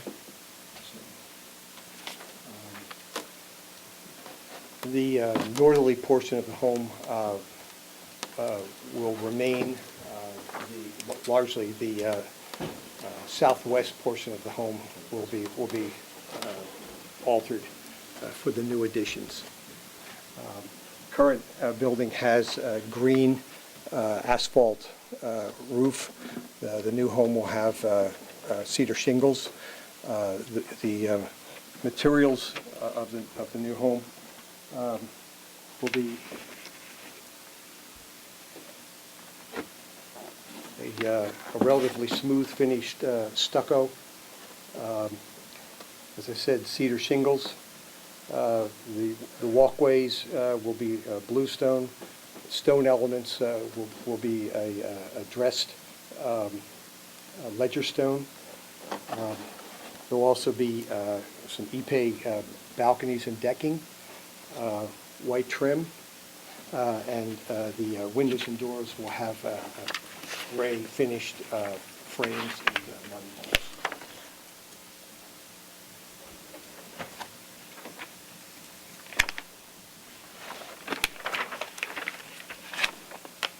Do you have a rendering of the rear? Not included. Okay. I Didn't know if you had color. normally because usually your concern is the street side. There are elevations in there for the rear. I know, it's just, and thank you for the color rendering, because it definitely brings some dimension to the, what we have proposed here. Yeah, it helps a lot better. understand with seeing a little bit of shadow in three-dimension, a three-quarter view. Christine, comments? I think it's appropriate for the location, and I like the design of the house. Jeff, comments? The windows, will they be see-through and clear two ways as they are here? 'Cause Oh, yeah, certainly. one of the Yes, all windows are, are transparent, although, we will have low-E coating on them because we are concerned about meeting the energy requirements, cutting down on direct heat gain through the glazing. Yeah, in my mind, it's an airy, contemporary-looking house, and like Christina says, fine for the neighborhood. Yeah, the areas that are glazed are, you may not be able to tell this unless you look more carefully at the plan, but they are the more public areas, not the private parts of the home. Can't look in the bathroom? Two-story stairway, things like that, yeah. We've had problems with that. Please don't bring that up. Susan, comments? I think it's an improvement of what's there, so I guess it's fine. Jeff? Brian? No, I think it was a real challenge to make some sense out of this house, and you did a great job. Any public comment on the application? Motion to approve. Make a motion that we approve the application of David Herrick. Hertzig. Just like it's Did my spelled. best. Herrick. At 146 Hetty Creek Lane. Second. All in favor? Aye. Aye. Thank you. I have to take 60 seconds so I can go and blow my nose in the Okay.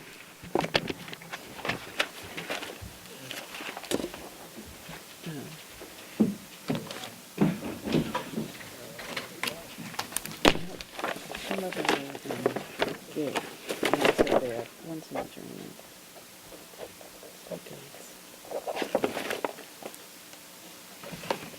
Next application, please. Next application is Cape to Key LLC.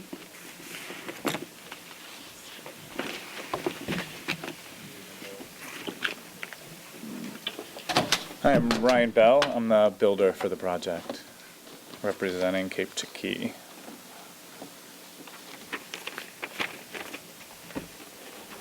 So, Mr. Bell? You have, by any chance, any smaller sets? I have two here. I printed off in color. I mean, they're not to scale, but you're welcome to. You say they are to scale or not to scale? They're not to scale. They're on 11 by 14. Well, what I mean by scale is they're That's like mimic in terms of- scalable, but. Yes, please. Very modest. I know. My client had a lot with this. Sorry? My client had a lot of ordeal with. They're very nice. I wanted to note on the survey too that we're already moving they bought it as a spec house, so we're already the builder put a condensing unit for the wine machine literally between the garage and the neighbor's property, which it just fits. So we've already proposed we're moving it with all the rest of the mechanicals because you hear it all night long at the neighbors and stuff there. Nice addition to the neighborhood. And they approved a much bigger pool house, and we're not doing the deck. We're not doing any of that. They had already pulled the permit originally for the foundation of this project. Jeff, any comments? No, that was fine. I looked at, it's good. Susan? No, I like it. Christine? Fine. Any public comments on the application? Motion to approve. I make a motion that we approve Cape to Key LLC at 116 Meeting House Lane. Second. All in favor? Aye. That's why I'm not gonna And keep can I go on the record? I didn't clog the toilet. I just plunged it.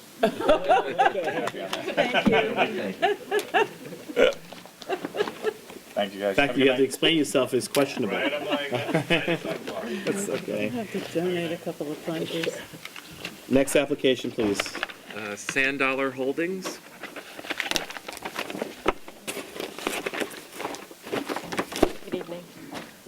Patricia O'Neill. I'm the architect for the applicant, and we're here tonight for permission to build a 220-square-foot detached single-car garage on the property. The materials that we're proposing are to match the existing house.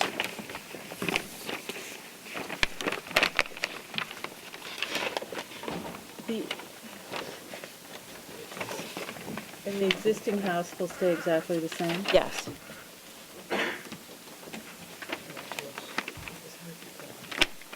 Yeah, yeah.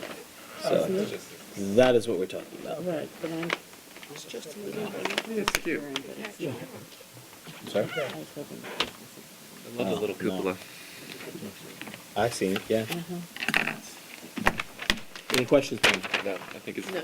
very nice. Susan? No. Yep, it's cute. Any public comment on the itty bitty garage being put on the property? Motion to approve. I make a motion that we approve the application of Sand Dollar Holdings LLC on Harvest Lane. Second. All in favor? Aye. Thank you. Next application, please. Kid Construction.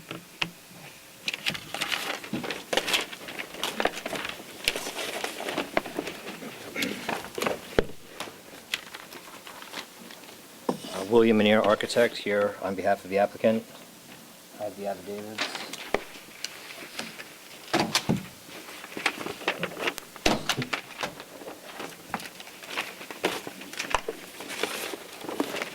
Smaller sets of what was submitted with the file. Yeah. Additional information, there's a site plan, a landscape plan actually, which was submitted with the house last month, and an aerial view with the site superimposed, which you might remember from the last one we presented the house. Pool house, the back of the lot. Materials will match the house. Siding, windows, trim, colors.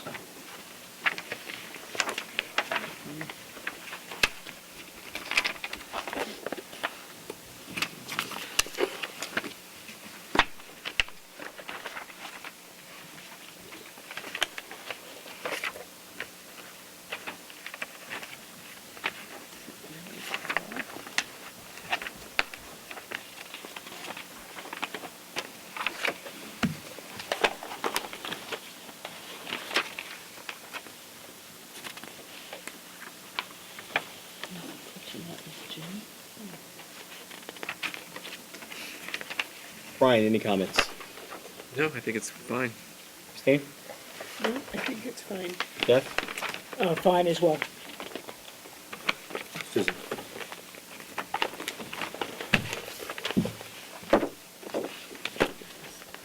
Susan? Yes, Comments? okay. Any public comment on the application? Big.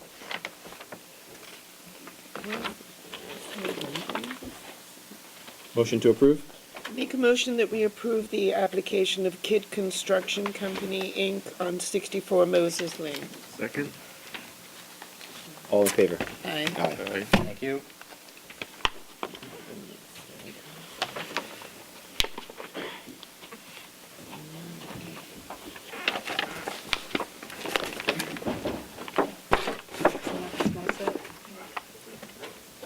Sorry? Do you want this? Yeah.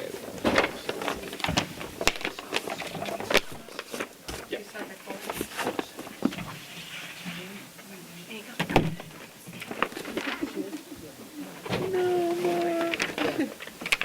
I thought you were here for the Yeah. postman. She was here for the books. Yeah.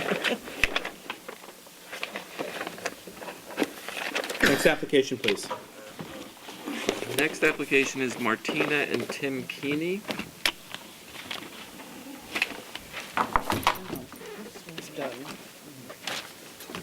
Good evening, Lori Fontana, Senior Associate for McDonough Conway Architects, representing the Keeneys. I'm praying you have small sets. They were in the folder, in the file with the original application.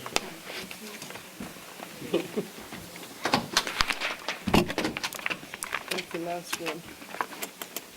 Did they make it? Yeah, but there are only two. You have one? I have another one. Okay. We don't like to share. Just joking.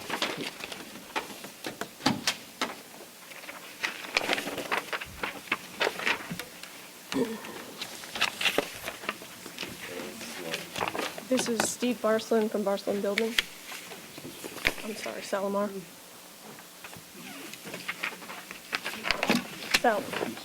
Salomon. Steve Salomon, Boston Building.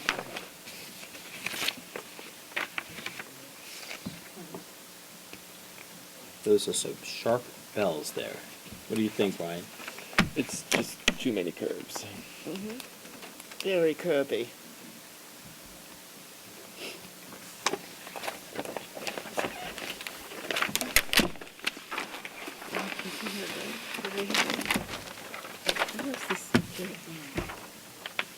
Jeff, comments?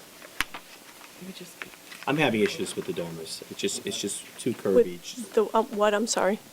Front dormers, the bells. The gambrels? I'm sorry, not dormers, I apologize, the gables, the front gables. Gambrels. Yes. They just seem very, very, very sharp at the top, and very curvy. Overall, it just makes the front of the house look very, very busy. I like the recessed deck in the front. If it's going to be, if you're going to have a deck, front deck, prefer it to be a recessed Right, deck. it's recessed 5 feet.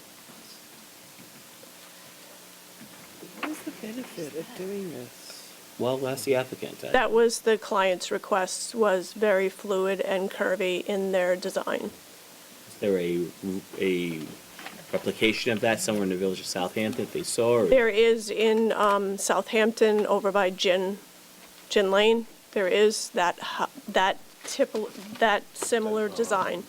Similar design. Correct, with that type of Those type of curve. pitch in that Yes, curve? exactly. And they had seen it and they had loved it. Which, do you recall which number Gin Lane? Because the houses there tend to be on big, I know that's a corner lot, so it's got a fair amount of size, but the houses on Gin Lane could be larger. Roof line Both in- extending out, and that's recessed. Do you recall what number? I mean, I'll drive by and take a look. It was right on Gin Lane. I mean, if you drive by, it was maybe 3 houses in from the corner of, The Old Town, Wyandanch, Little Plains, South Main. I think it was Old Town. And it was on the right-hand side if you're heading east. I'm sorry, the left-hand side if you're heading east. Left-hand side. Oh, so, right. Well, those are, good size, those are 2 to 4 acre lots there. Well, I mean, that was actually spread way out. Right. This is much more condensed Right, which might contribute to the problem that some of the other folks are having. It might be. It's just a combination of it all that. It was actually more space in between them, but not more than 10 feet. And that actually had a wider bell on it, much wider bell than what I'm proposing.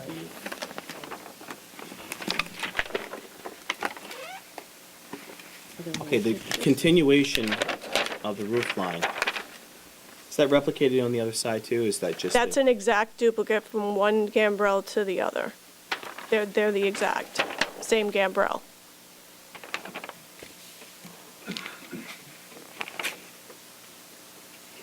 If you look at the flat elevation, you'll notice that they're perfectly symmetrical.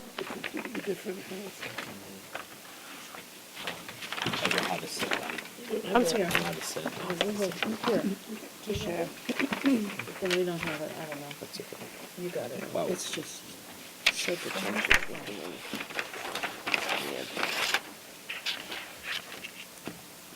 Yeah.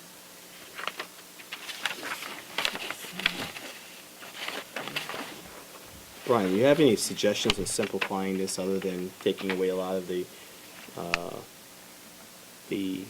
linear curve out of the bell? I mean, having a little splay at the end is something that I think these gambrels had, and accentuating it by with these curves and with the pointed peaks, and it's just too pretentious. It's very pretentious, and it takes away the opportunity of having something that's sort of harmonious and gracious. It just looks, it's not effortless. It looks too contrived. Jeff, do you have any comments?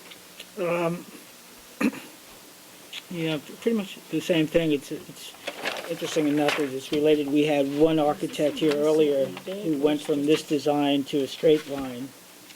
And here we have the quintessential curve. Yeah, I'm just repeating what you folks were saying, which is that a lot of curves in a small space and very sharp curves and points and Simplification. I find it It's more simple- appealing if it was look, simplified. Let's just try to get to the end. You know, we make a lot of requests and overall what's going to be acceptable, especially in this If this particular could be application, is just simplifying wider.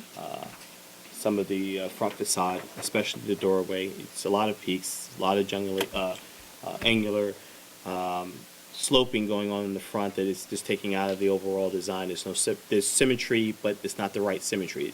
It's the same style being put from one front gable to the other front gable to the front doorstep, and even though that's symmetrical, it takes away from the overall simplicity of the house. Simplifying it a little bit more. Downplaying. Yes, sir. I see you had. I'm assuming you're the builder. Okay. Your name for the record. May Valley, McDonough Conway Architects.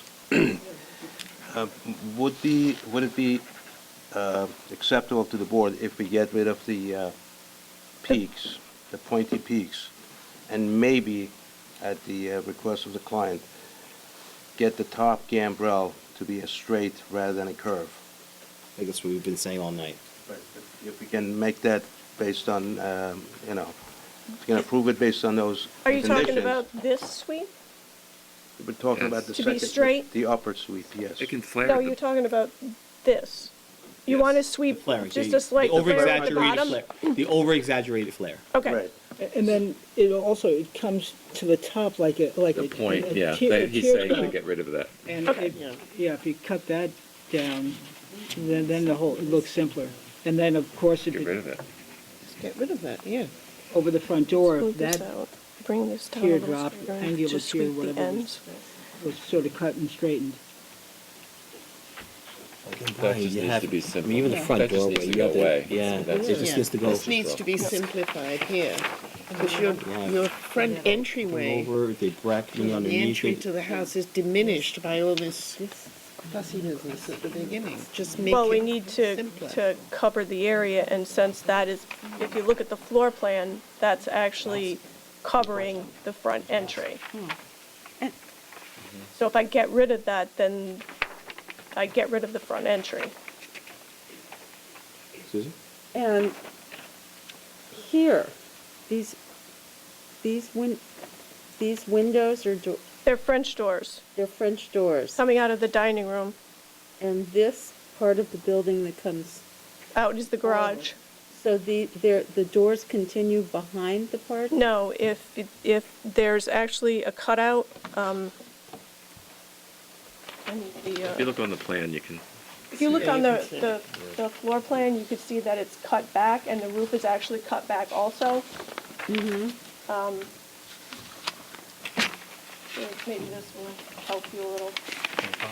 You have. See, this is Sorry. coming out, and then this is all stepped back. Yeah, that's what I'm saying, I don't understand that. From the side, it's gonna, and from the sides, it looks like a completely different house. Mhm. Yes. Oh. Yeah, see? You have a little tuck away. Yeah, that's what I thought. What's the point of it? This is all very interesting, this.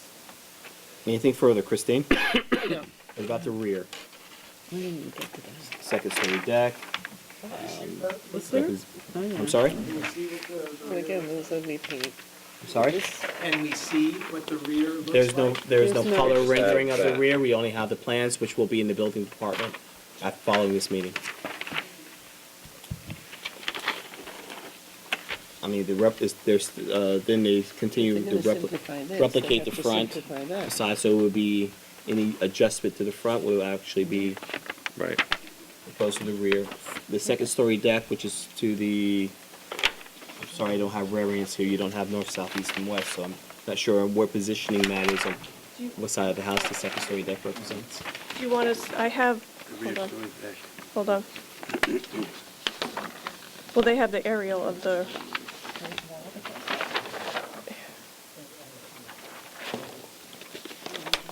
Yeah, no, it has to be this year's drawing that's coming out. But Jeff, Intellectual There you go. Oh, But it comes up. It's not. The roof? this is the rear. Is the roof the rear or flat? This is the rear. I have trouble with the side, too. What's this?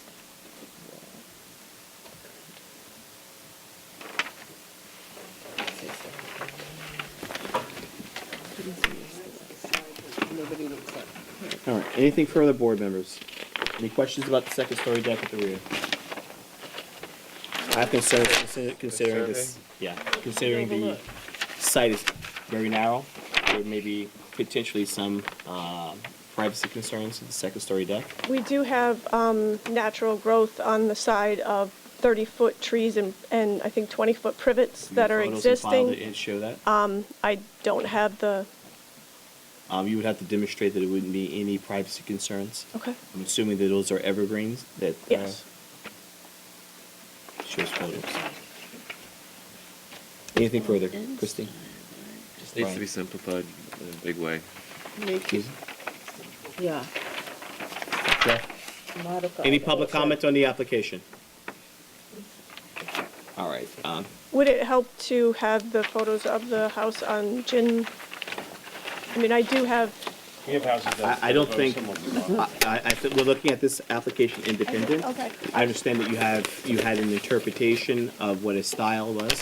We're saying that this particular structure as, this particular presentation as it currently exists, it's not something harmonious and that we feel that it should be simplified more.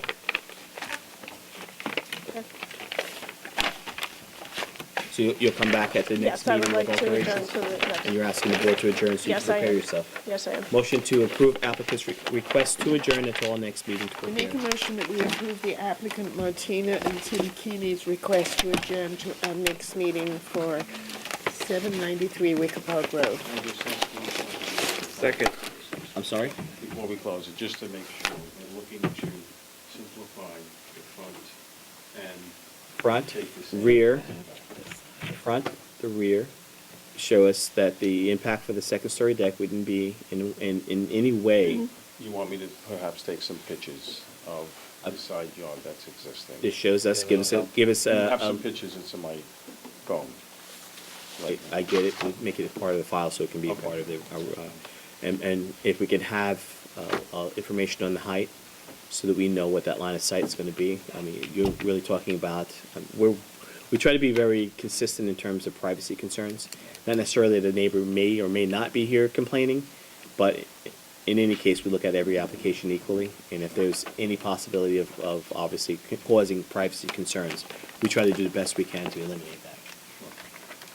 Thank you. When is the next meeting? 25th. Thank you. There's a motion, is there a second? Second. All in favor? Aye. Next application, please. Shamik Holdings?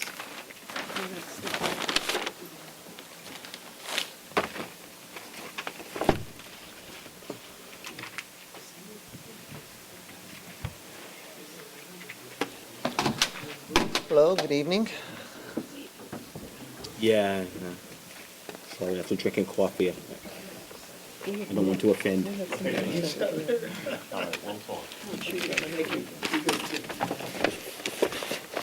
My name is Jeff from Stephen Wang and Associates Architects. I'm representing Shamik Holdings LLC for a small horizontal expansion of a dressing room above the existing footprint, above a garage, foreshortening a deck in order to accommodate that. It's approximately 300 square feet, a little bit less than that. The dressing room's 300 square feet? No, just the expansion. Just the expansion. It projects out about 10 feet, 14 feet with the bay. We plan on salvaging the existing bay window that's there. All of the construction materials will be finished to match the existing, so that way it's seamless by the time we're done. Same materials, same outline, it's... Ocean views from the dressing room? Ocean views, since it does come out a ways, we will put some windows on the side that will match. We've got screening from, there's nobody on that side, actually, it's a vacant lot at the moment.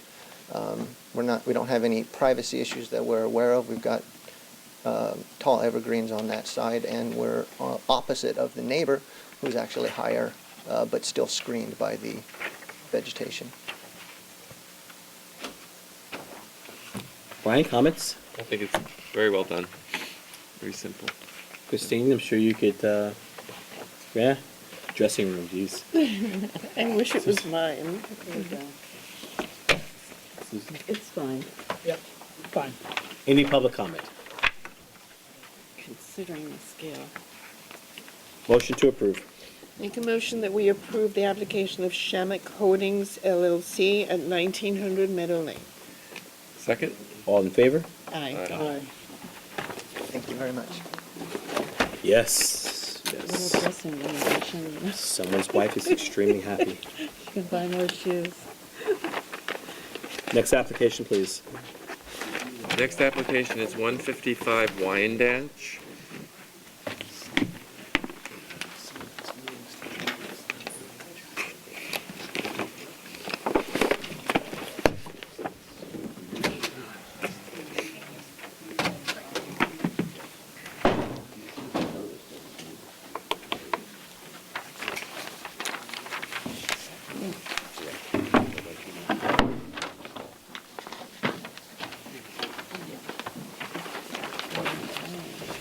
Oh, yeah, this is it.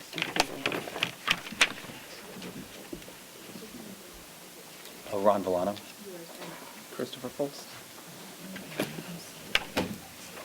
Vertical. Of course, I just... Yeah. This is a new house at 155 Wyandanch Lane. It is a white cedar shingle with a black asphalt roof.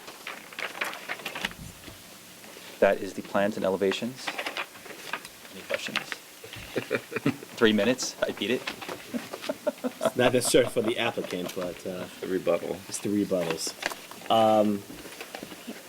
We tried to recap the symmetry. The roof is lower than it's allowed at the 35 feet. Obviously, we maintain the side setbacks. It fits the site very well. You know Wyandanch Lane very well, I'm sure. It's, I mean, a lot is...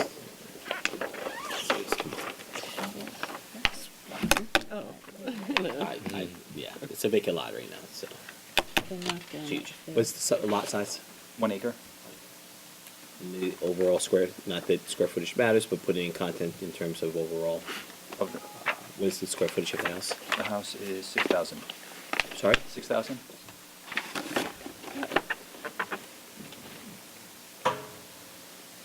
Brian, any comments? Yeah.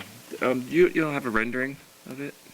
We didn't think we needed to have one because if you look at the plan or the site plan, you'll see that it's simple. The roofs are simple and the front elevation is. Here's my concerns. I think the front door needs some embellishment to it. The front door is recessed, the entry. Okay, but And it has the rail, and again, we tried to keep it simple. It has the light above it to show that it's the front door. And again, it's centered in the front of that house, of that mass, which obviously gives it its center. right, but I mean, I'm having trouble with your shutters being so small. And it looks like your sills are protruding on brackets. Is that right? Those are corbels underneath, and the shutters are half the width of the window, so they would be double, and those are actual working shutters, actual working wood shutters. Right. Well, it looks like your bottom ones just aren't drawn long enough. We could extend the shutter. I mean, that's not it. And I hope that's not an issue here for this. No, it's really, the front entrance, I'm just, it needs something, you know. Sorry? Well, again, that would change the plan. So the plan, again, is simple and it's symmetrical, and this is recessed, it's the center of the house. Can I say something on the owner? Yeah, sure. But even though it's recessed, you could Yes, still. it's a 4-foot Just storage. name for the record. Joe Raperto. I'm the owner of the building. The front doors, double door, are 4 feet in. We originally had a pediment, like a ram's head over the door. It was a bit much with the light. We feel that the light, but if you want, we could take the light out and do a pediment over it. But really on a recessed door, because we do need a light in that alcove as well anyway, we had thought that a big mass of light would be aesthetically fine on that. But we can change it to a pediment above it. It doesn't really matter if that's gonna, if that's what the board wants. I think you could use something, because what's on the second floor above it is just a blank wall right now. On your plan, you show a window in that dressing room, but on the elevation, it's That, blank. if you look at the big plan I submitted, the plan I gave you was mine, because our printer, our office is across the street, and we just had to print it, and it gave up on us. So Right. you have the old plan. Right, if you look on the new plan, you'll see that the light actually is in proportion over the door. Right, but there's nothing above it. Nothing above it. There's nothing Correct. above it, correct. Right. That light is actually almost 5 feet. It's a huge, huge light. But if you'd rather see a ram's head or some kind of pediment above the door, that's not a problem. Personally, I would. Yeah. And the shutters are full-length shutters, and the sill does protrude out a little bit. It's kind of a nice look. The window sill sticks out about 4 That's why inches with the brackets under. It's really a nice touch, and the shutters sit on them, but they are full shutters, full width. They're probably just not drawn in, but they do cover the windows completely because they are working shutters. And we wanted to do the shutter in a wheat color, kind of wheatish, instead of a black or a white. It's a working shutter in a cedar, painted a wheat color. This is tough to get the wheat on a painted cedar, but this is the best, as close as we came to. We didn't want to do black, wanted to break it up a little bit. And we can't talk you into a wood roof? No. No, it's a triple laminate. We did it because we want a black roof. You don't see much of it, you do see the front.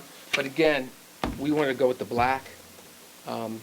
Cost-wise, of course, a cedar It's black roof, This base is a shutters. triple laminate. Yeah, it's a black roof, white house, and we're thinking of going with a wheat color shutter.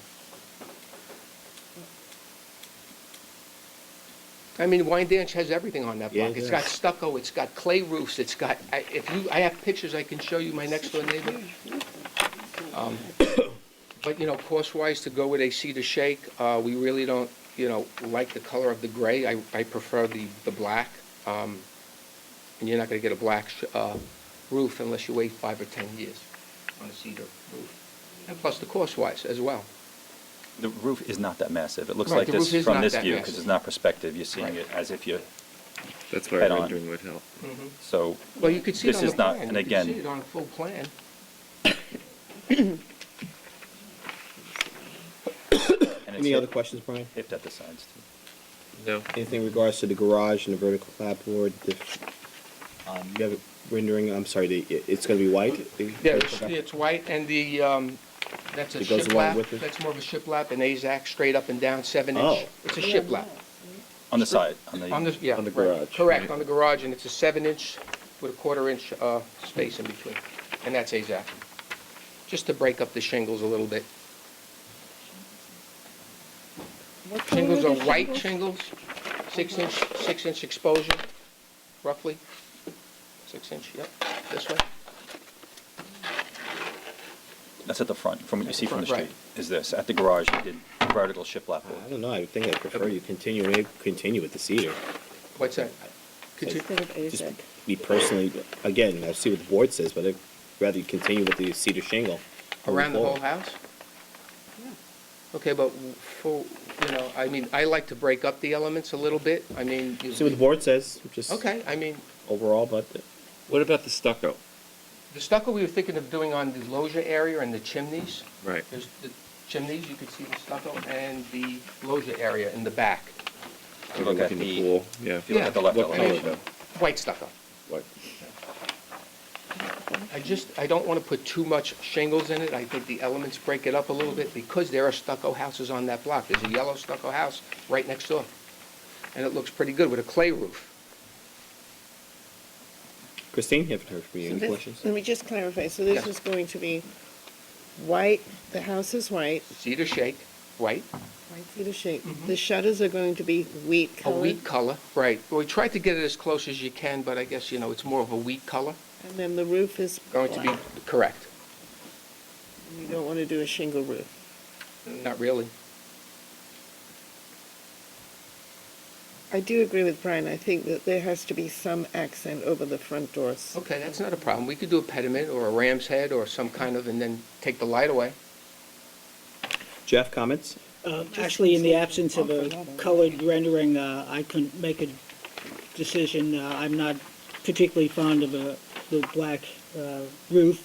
I don't know how it's all going to fit together. I don't disagree necessarily with Joe's intent of breaking it up with the straight slats, but I have no visual, I shouldn't say, I have limited visual capability of making a decision based on these renderings, which to me look like a very boxy house with questionable details.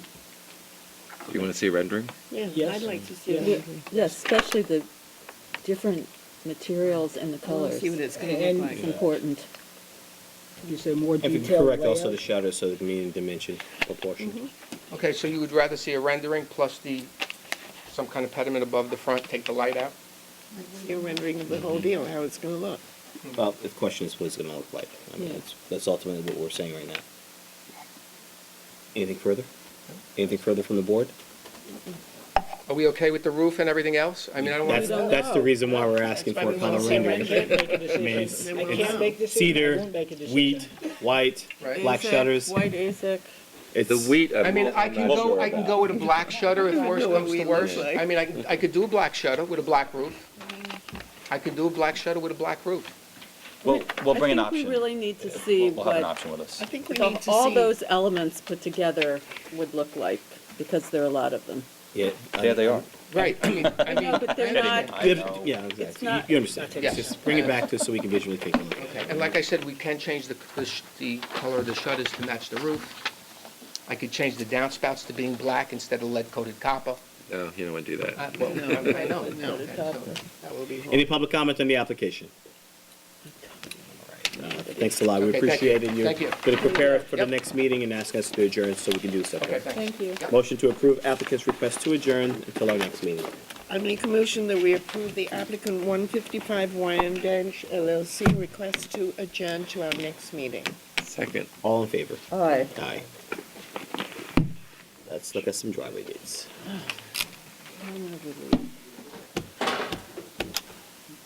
Jumping the gun a little bit. Do you have to announce, or I'm going to jump right in? Sorry? Just tell us who you are. Ian Hamback with LaGuardia Design for the applicant, Richard Gelfond, presenting a traditional swing automated driveway gate. The panel concept is a wood screen.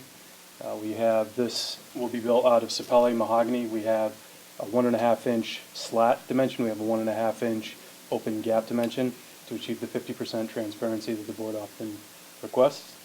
The columns will be clad in Madras sandstone. There's a niche detail, a little relief in the middle that we're going to have a downlight on. You said that your ratios come to 50% transparent. I'm sorry? The gap's equal. 1.5 and 1.5. Yeah, I know. Maybe the exception to the ratio, is they're still not really showing true transparency.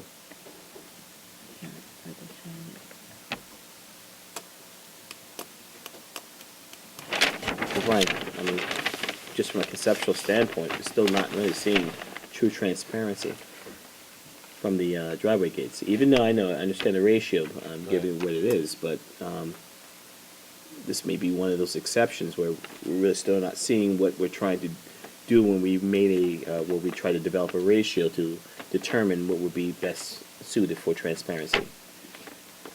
Do you feel that's been achieved? I do. I think it's a nice filtered screen looking at it. Yeah, this is a I think detail. it's a beautiful gate. Yeah. Christine? I think it'll show filtered light through it, and I think it. Yeah, you'll see that person back You'll there, see you'll see, something yeah. through it. Jeff? A half inch more, could you go a half inch more on the open space? We actually had a tighter opening and we expanded it for that 50%. We feel like if we take it any more, it becomes a ladder. Privacy and security are important to this client. So if we can maintain it at that 1.5 inch, that would be our preference. Susan? So you think they can't get through the 1.5 inch? I guess if somebody really wanted to, they could climb just about anything, but we'd like to keep it as tight as You possible. think Oh, they can get in your house then. Not that that's something that happens on a regular basis in the village of Southampton, By especially in this community. By drones. Put fear in the hearts of the I'm sorry? population. Okay, it's not a commonality that people just jump fences out here, but I just have concerns about the overall transparency. I don't know how you guys feel about it. I would not hold up an application due to it, but I think that this is one of those scenarios where we may possibly have concern, may not have achieved the true transparency that's necessary. You're saying that from an optical standpoint. I think you will. I think you're going to see what's going on behind it. Any public comment on the application?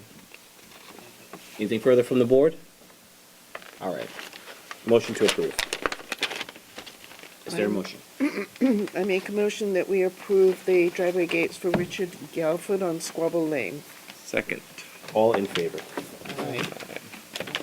I have questions about it. I'm mumbling. It looks like they have three. Well, we'll find out. That'll be the, we'll see if Now your next gate. So in the interest of time, I'll just say the next gate design is fairly similar. Uh-huh. So Ian Hamback with LaGuardia Design for the applicant, LTL Holdings. Similar. It's a taller gate design. The material on this gate is eastern red cedar to complement the material on the house. The piers are still clad in stone. This time they're clad with Alabama silver limestone, again, to complement the material we use on the house. Transparency is the same. Brian? I don't have any issues with it. Christine? Same gate. No issue. Jeff? I lost on the last one, so I'm not going to. Susan? I hope you can see through it. Any public comments on the application? Motion to Okay. approve. Make a motion that we approve the application of LTL Holdings LLC on Beachcomber Lane. Is there a second? Second. All in favor? Aye. Aye. Good night. Happy New Year. Have a good night.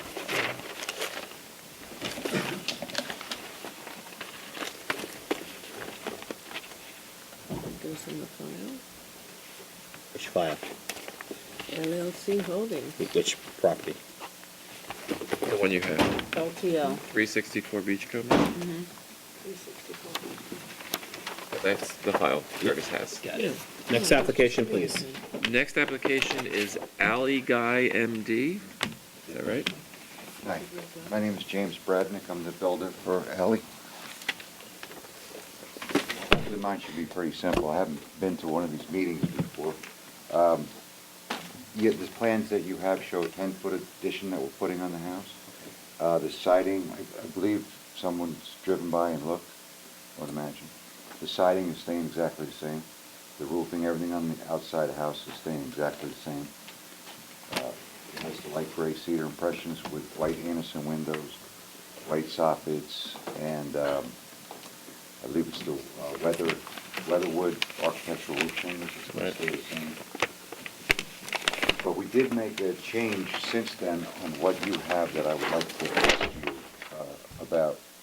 The house has a hip roof now, and on the addition with what you have shows the hip roof just being extended out, which the customer and I sat down and we thought it kind of looked plain.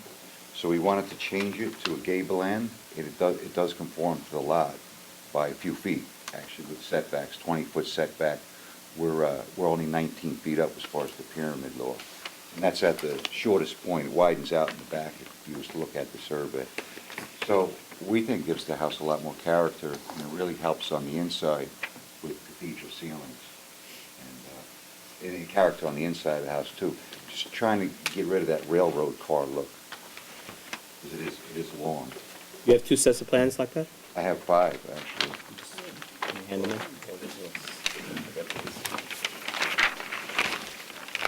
You have to stamp them in.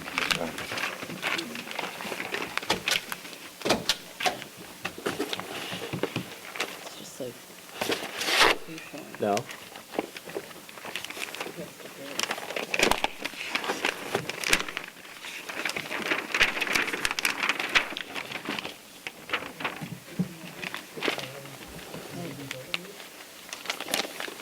Doesn't say, is there a site plan?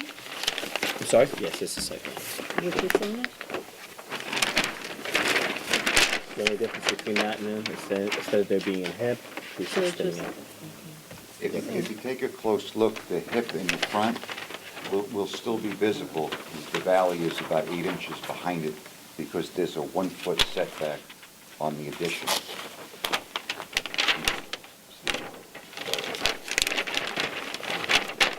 Brian, hip or? I think, the gable's fine. I'm just wondering why you don't have more windows in there.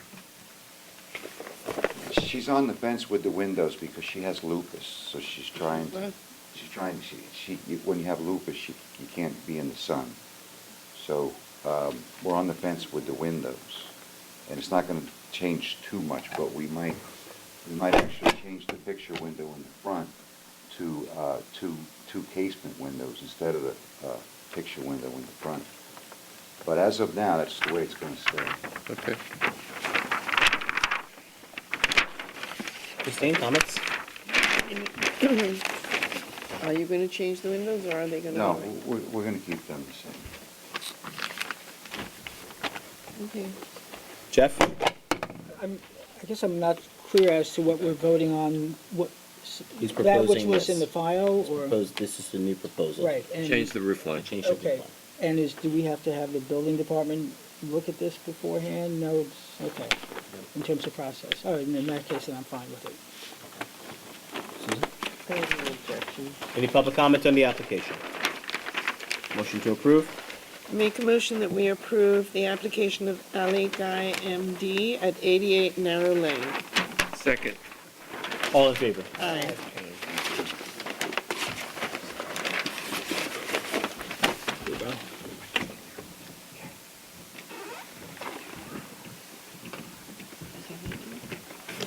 I'm sorry? No, he's not allowed to leave, he's leaving. That's what I thought. Oh, here's my favorite one. Next application, please. Next application is Moses Lane LLC. This is fabulous.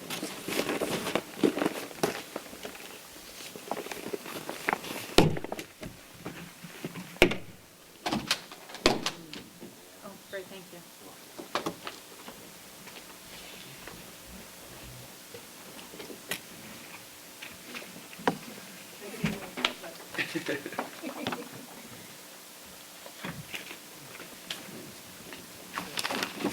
Good evening. No, I have the other ones. Add it to the pile. Okay. Proceed. Good evening. I'm Anastasios Dezakis, the architect for 90 Breeze Lane, proposing interior and exterior alterations. Everything's within the existing footprint. There's a new front portico along Breeze Lane, so the front entrance is going to be changing from Edwards Lane to Breeze Lane. We're enclosing an open porch along Edwards Lane, I think approximate, maybe about a 10-foot by 10-foot footprint. We're raising the existing roof approximately 18 inches. Same roof, just at a higher elevation. Same roof lines, same style roof, the hip. You can see this? Hip style. And converting a garage, portion of the garage to living space, or all of it. I believe it's the entire garage. I think that summarizes the scope of work. I also have a finished, I guess, a finished package with the exterior door, the trim, that you might have a copy of. We have a copy, we've seen the file. Great. Jeff, any comments? Yeah, so I'm good with it. No, I think it's an improvement. Christine? Very nice. In keeping, modest, no concerns. Yeah, it's nice. Any public comment on the application? Motion to approve? I make a motion that we approve the application of Moses Lane LLC at 90 Breeze Lane. Second? All in favor? Aye. Aye. Thank you. Good luck. Thanks. Next application, the applicant requested to adjourn until the 25th. Motion to approve the applicant's request to adjourn. I make a motion that we approve the applicant at 71 Flying Point Road LLC request to adjourn to our meeting on January 25th. Second. All in favor? Aye. Next application, please. Next application is Eco-Friendly, 81 Halsey. You can do all three at once, or? We would love to. Yeah, that'd be nice. Well, each has to be independently judged and reviewed. So let's start first with the first application, which is 81. Nice And to we'll- see them together, huh? It is nice to see them in. We aim to transform and bring Halls Avenue back to Southampton.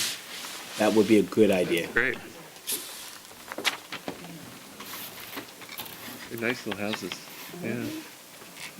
Example that you don't have to overbuild to get a good. Good scale. Great example. You just don't, less is more. Absolutely. We'll start first with 81.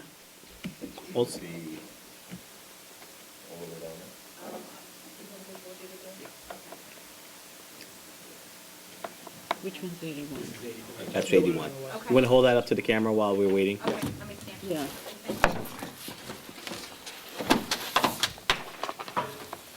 Good evening. I'm Bill Slight. I'm the architect for the project. Which property 81 would you? first? 81. 81 first, okay. I brought mini sets for you for each of the buildings.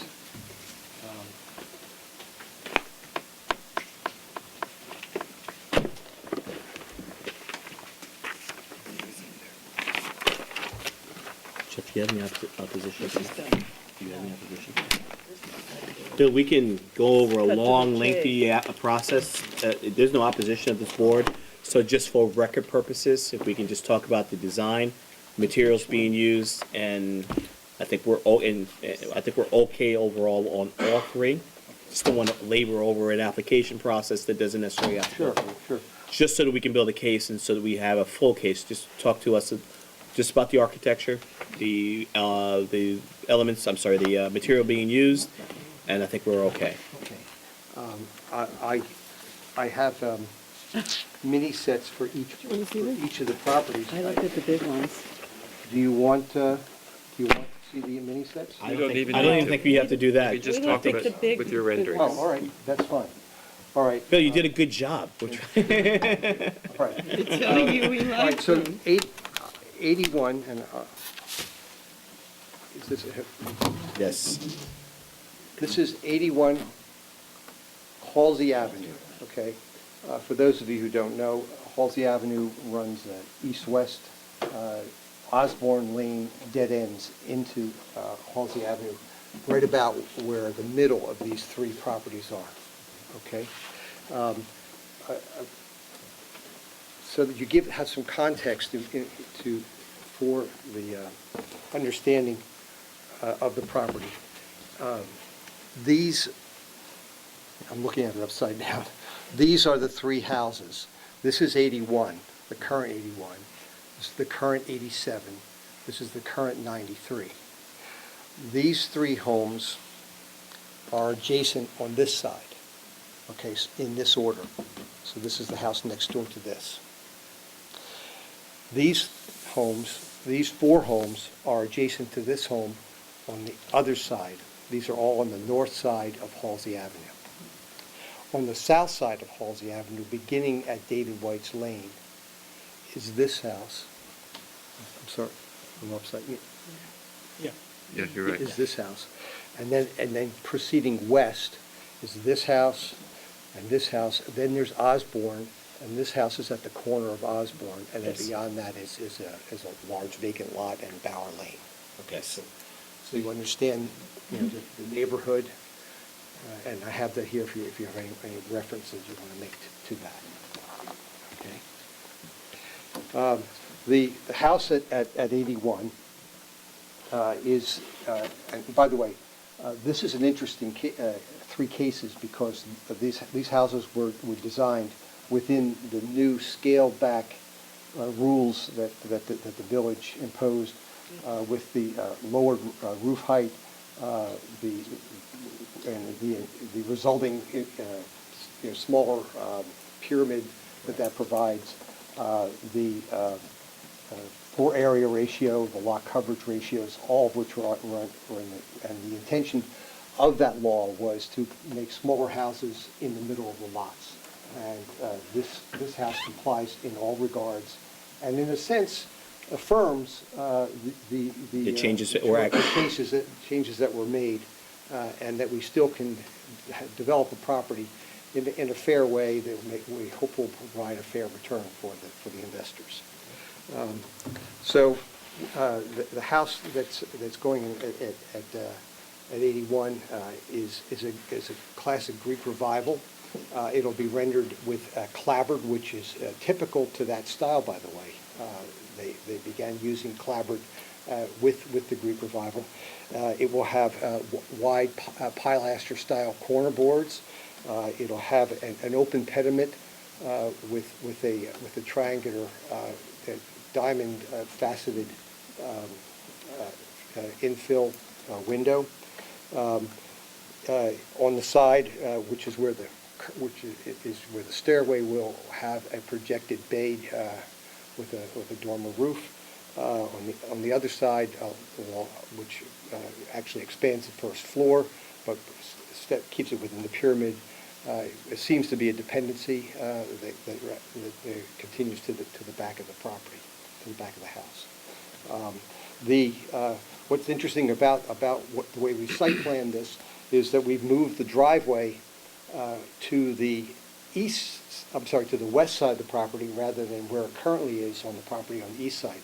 The east side, the driveway seems to extend Osborne Avenue right into the property. So no longer will you have this sort of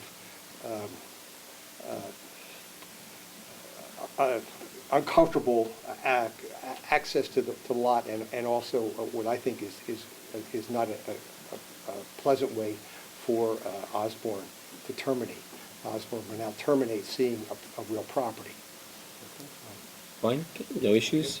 No issues at all. I think it's lovely. Any public comment on the application? Motion to approve.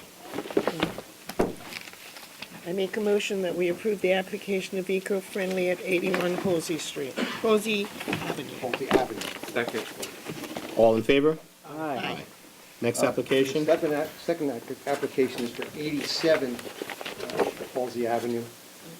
This is the next property heading east. You know, can we do this in order? Because we had 81, can we have 93? We have 93 Oh, is the 93? next one. Very, I'm sorry. All right. This is number 93 Halsey Avenue. Okay.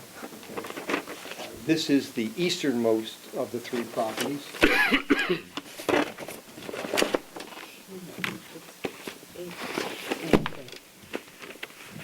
This is what the house currently looks like. The style of the proposed house is what's called, and this is a name I only recently learned about. They call this a national farmhouse style, or in shorthand, a national style. And I'm trying to learn exactly why. I haven't found, but I haven't either. But I've found it in a couple of different references. So I'm going to pursue that a little further. But it's a farmhouse style. It's a front-facing gable, wraparound porch.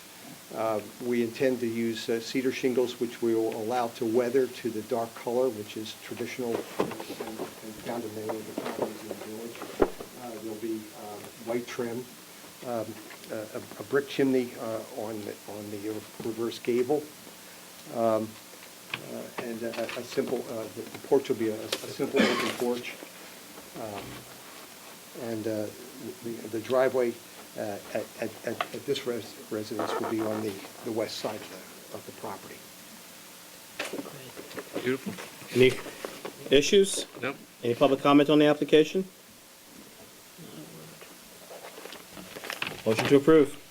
Make a motion that we approve the application of Eco-Friendly at 87 Causey Avenue. Second? All in favor? Aye. Now, this, number 87 is probably the most interesting of the properties. And I'm going to hold this for the camera and point to what's currently on the property. This is a residence, but it has a C of O for 2 stores at the front, two shops, you might say. They were a hairdresser or a barber shop, and I didn't know exactly, I understand that was one of the uses. There may have been other uses. And all 3 of these properties, by the way, were divided up, and there were a total of 9 C of Os on these 3 properties. And we will be reducing that to 4 C of Os, 1 for each of the 3 properties. And in this particular case, there's a legal mother-daughter apartment above garage at the rear of the property, and we're going to maintain that. So there'll be, so we're going from 9 C of Os to 4. We're removing that front portion of that building, and we're removing the back portion of that building and a large portion of the side part of that building, but we're leaving the first and second story walls and foundation of the main part of the old house. And part of that is to maintain the setback on that side of the property. And what we've designed for that home is a traditional 4-square style house. If you notice, we've picked 3 building types that are common and in a sense representative of the vocabulary of the village, and also representative of the kind of thematic changes that the building would go through that you would see commonly on many of our streets that have developed over the last, say, 100 or 150 years. So this is a 4-square. The property is kind of trapezoidal shaped. So although you can't see it in the rendering, the rear part of the house steps in on both sides in order to conform to the diminishing setbacks toward the back of the property. Concerns, boards? This is going to have cedar shingles, but in this particular case, we're going to put a bleaching oil on it. So these shingles, rather than darkening to the kind of brown-black of the adjacent house, will kind of silver out over time. So we also will have a variety of materials for each of the 3 houses, which will also add to their individual distinction. Any public comment on the application? Motion to approve? Make a motion that we approve the application of Eco-Friendly at 87 Halsey Avenue. Second? All in favor? Aye. Aye. Thank you. Have a good evening. Really nice. And the final application Yeah, wait, of Bill. this evening. Last application is Emanon East Corporation. I don't know if I can Pass it around.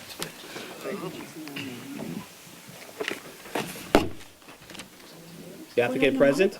I have, it's on Wikipart, 201 Wikipart is a driveway gate. Oh. It was adjourned. Yep. Okay. You wanna go We'll do a back? recall, but this. Let's let the we have to last guy do it Finish up the last, is the last applicant here present? Oh. Oh. Oh.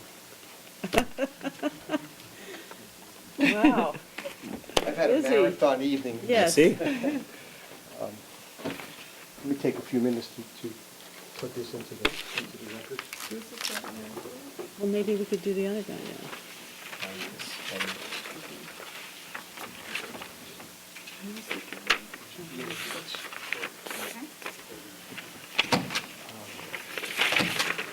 Also,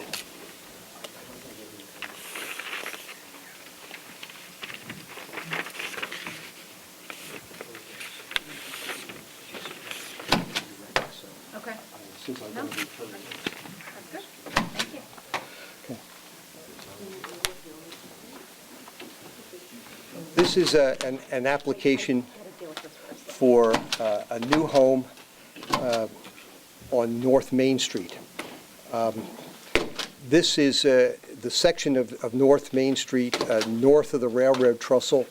It is two properties north of the coal company, the South Florida Asphalt Company.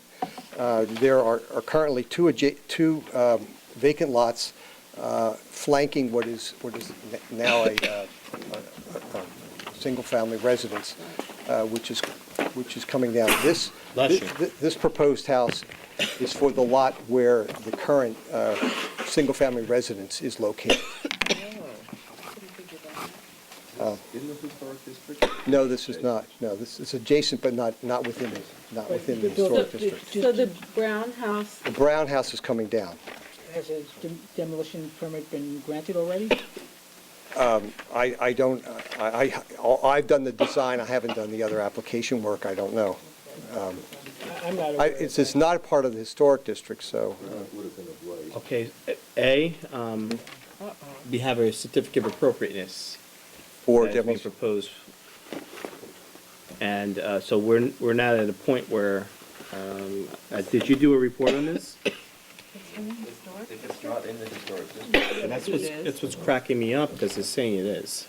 Well, Well, no, it's not saying it is, it's No, just that this must have triggered an evaluation that should have gone to your desk before coming here. Not at all. Not that I if it's not in the historic district, the building inspector can still request a. Well, that's what this is, Right. that's what this is, but at the point, At his discretion, but it's. one second, did someone leave that purse there? Okay, just leave it there, just want to make sure it gets to the right. I think that was an attorney's. Yeah. Monica. Okay. Monica. That's what Monica Because I have a pink sheet, you have to look at this before we go further. Okay. Oh. I don't recall. Okay. receiving that. Do you know if the structure was ever, what's the year, age of the current structure on the parcel that you're proposing to demolish? I'm not certain, but I know it's within this century. I'm going to guess that it was a building somewhere in probably the 20s. Probably. Or the 30s. I mean, given the style of the house. I thought that house was Has it staying, and already there were been new demolished? houses. No, it didn't no. say, and I went back and looked. Okay, we'll look at the plans, but just to Okay. let you know that We need to know. this would definitely have to be evaluated from our historic consultant. I do have a pink sheet, so therefore it should have triggered, he should have seen it already. What's the date on it? Is it recent? With the pink sheet? Yeah. Is this replacing the brown one? On the But 11th, it didn't say December. anything. In one, Well, I'm sitting here scratching my head and why you don't have this. it is a nice looking house. Okay. What's the picture? The neighboring house? Mm-hmm. Okay. All right, I'll leave it to your discretion. Do you want to wait for Zach's report, or do you want to go forward with your proposed application? I can do either one. I mean, we're here, I can explain, the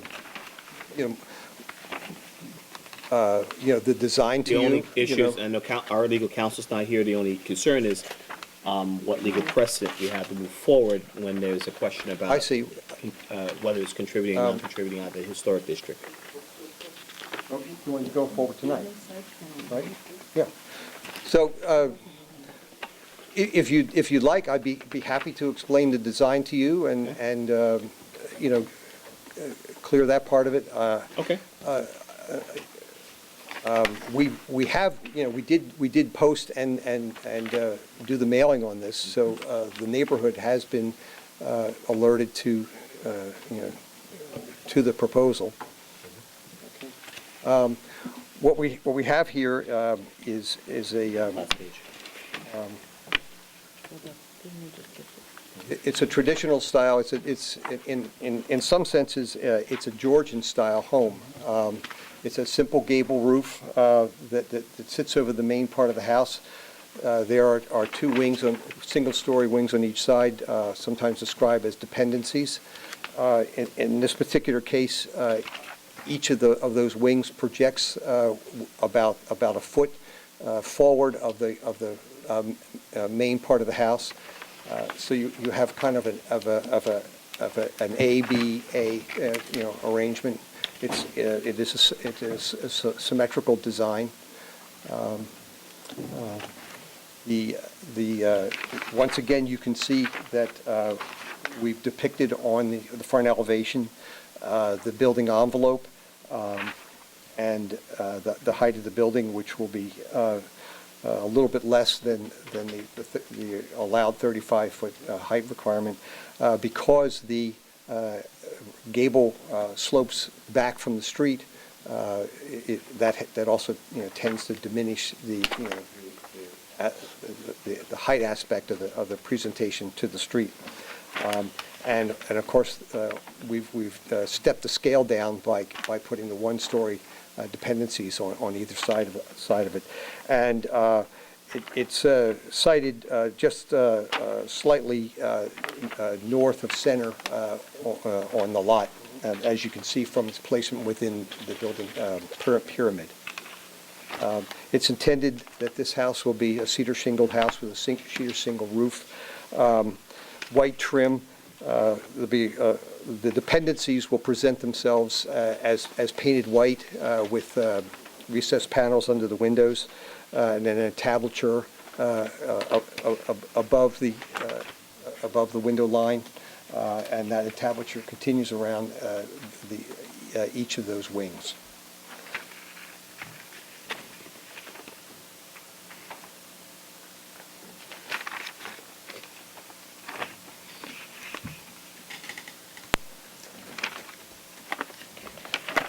Maybe I'm losing, Brian, if you look at the east elevation and you look at the front, is it me or is the dormers from the side look a little more grand on the eastern elevation than it does in the front? That's just because of the way it's drawn. Okay, they're set back, they're fine. I think the Yeah, house, I mean, I think when you overall, draw something in 2D, you know, Yeah, I know, it's sometimes a little bit difficult to get that. But I know this board has had a lot of experience with reading plans, so, Listen, you know. I think the house looks great.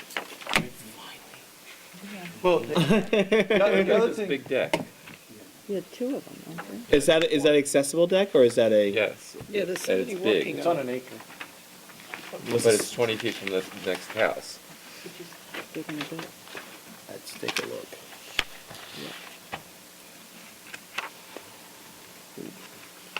What are you doing to mitigate the concerns for the side yard? Not necessarily the, say that's north. What I'm gonna do is, once I get approvals, I was gonna continue the picket fence across the 3 lots, because I went over this with the Historical Society, and we went over a lot of stuff, and they thought it would be a good idea if we just continued the fence from the a bed great and idea, breakfast, yeah. put privet hedge behind it, leave them at 5 feet. We're gonna make all the houses white with wood roofs. And eventually, they thought a good idea was to go to the ZBA and possibly get barns put on that are taller, like maybe 22 foot in the back, with clapboard, the way they used to be on the property. And I was gonna clear the entire lot, and I was gonna get, 25-foot street trees and put them all over the property, because right now it's a disaster. It's all vines and everything. And we're gonna keep it very manicured, and hopefully the next houses on that block would continue the picket fence, and hopefully the whole street, North Main, would be all picket fences all the way down. You know, like they used to be. So this deck, is that to watch the parade? Or the parade doesn't go that far, does it? it does. It starts at the train It goes to the train Oh, station. yeah, yeah. That would be fun if it did, so. I don't have any issues. I don't have any concerns. Yeah. Christine? How far is it from the neighbor? 20 feet. 20 feet. That's not very far. And the other one will be at least 20-something feet away, too. You want landscape? Do we need the Yeah, deck? definitely. We're definitely gonna because I have all 3 parcels, so for me not to landscape it would be. Yeah, you're it's not shooting gonna yourself in help the me. foot if you Yeah. don't, so. Do you have a landscape plan in place? I could bring one the next time, yeah.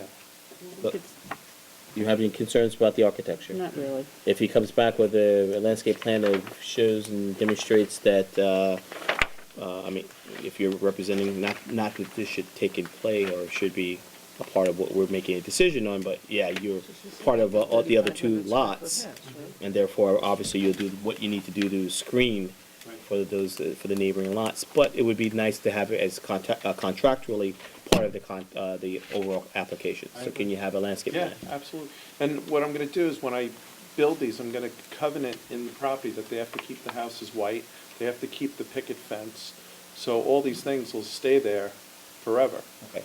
You know, because I think that's a very important entrance to the village, and I think that it's not a great entrance right now, you know, and I'm trying to Now, block the tanks. we're putting the now. cart before the horse. I just want to let you Yeah. know that we're in the process.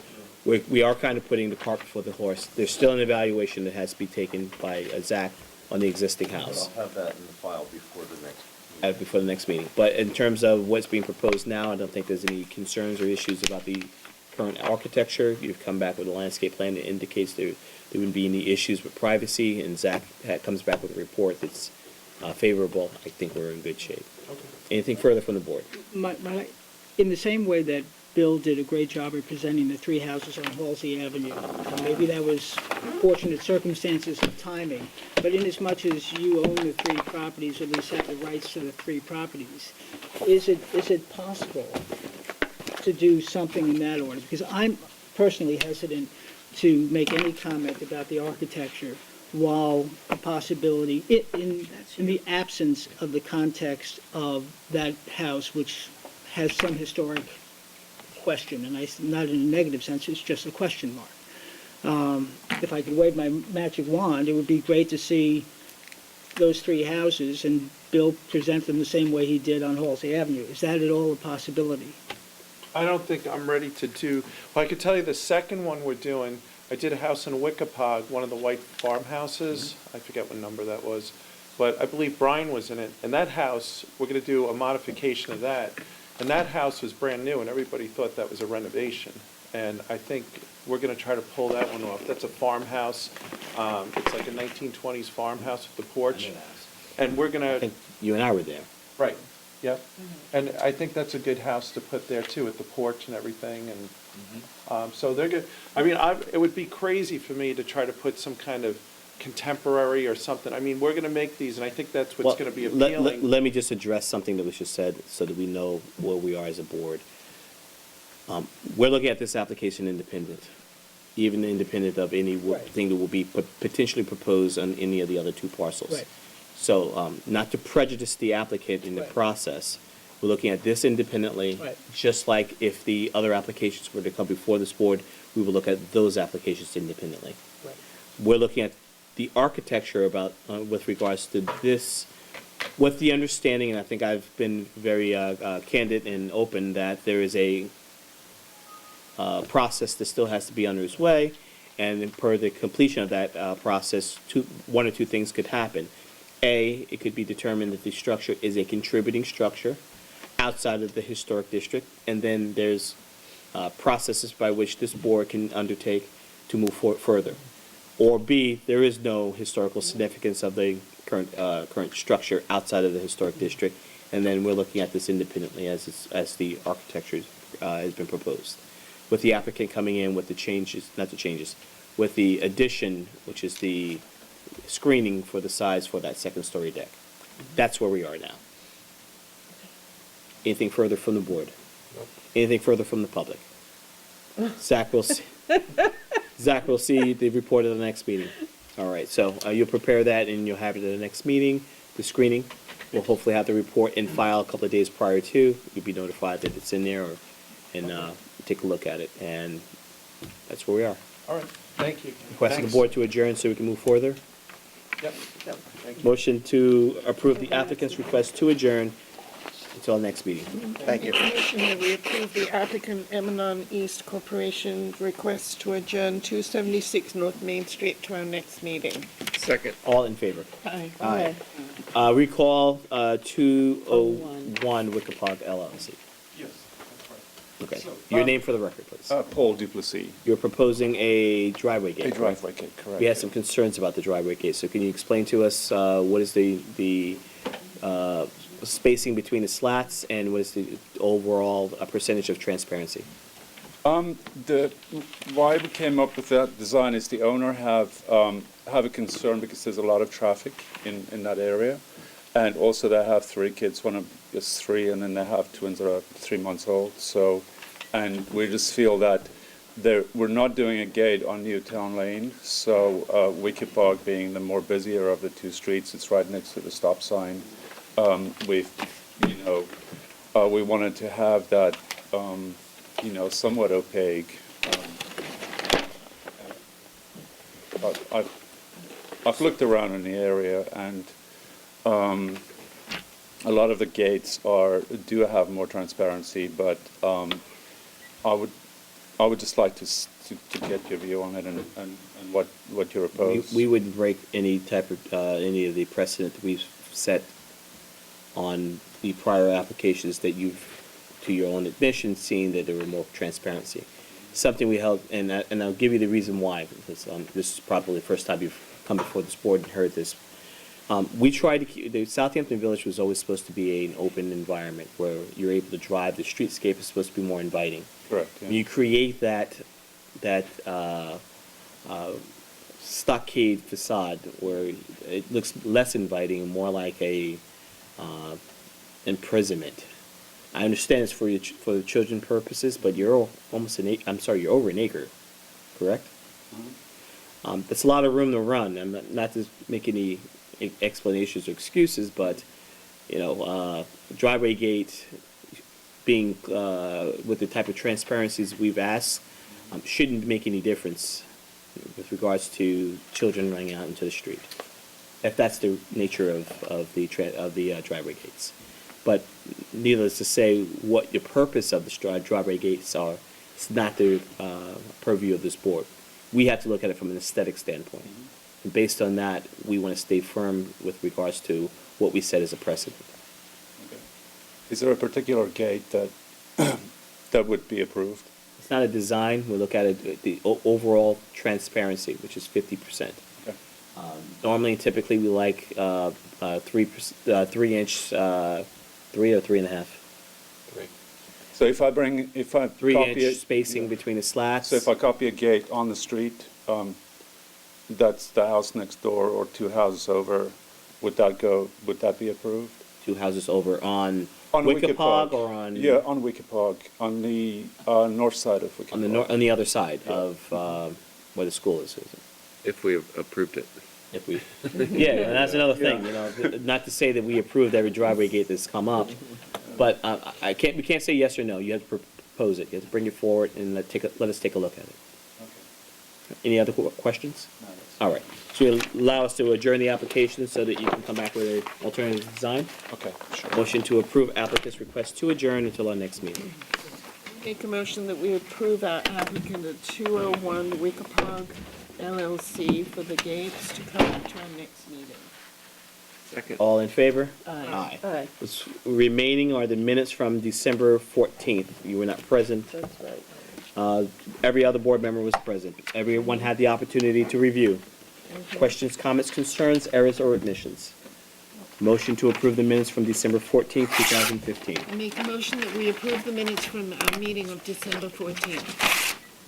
Is there a second? All in favor? Aye. And motion to close January 11th, 2016 meeting of the Architectural Board of Review and Historic Preservation. I make a motion that we close the meeting of the Board of Architectural Review and Historic Preservation on January 11th, 2016. Second. All in favor? Aye. Good night.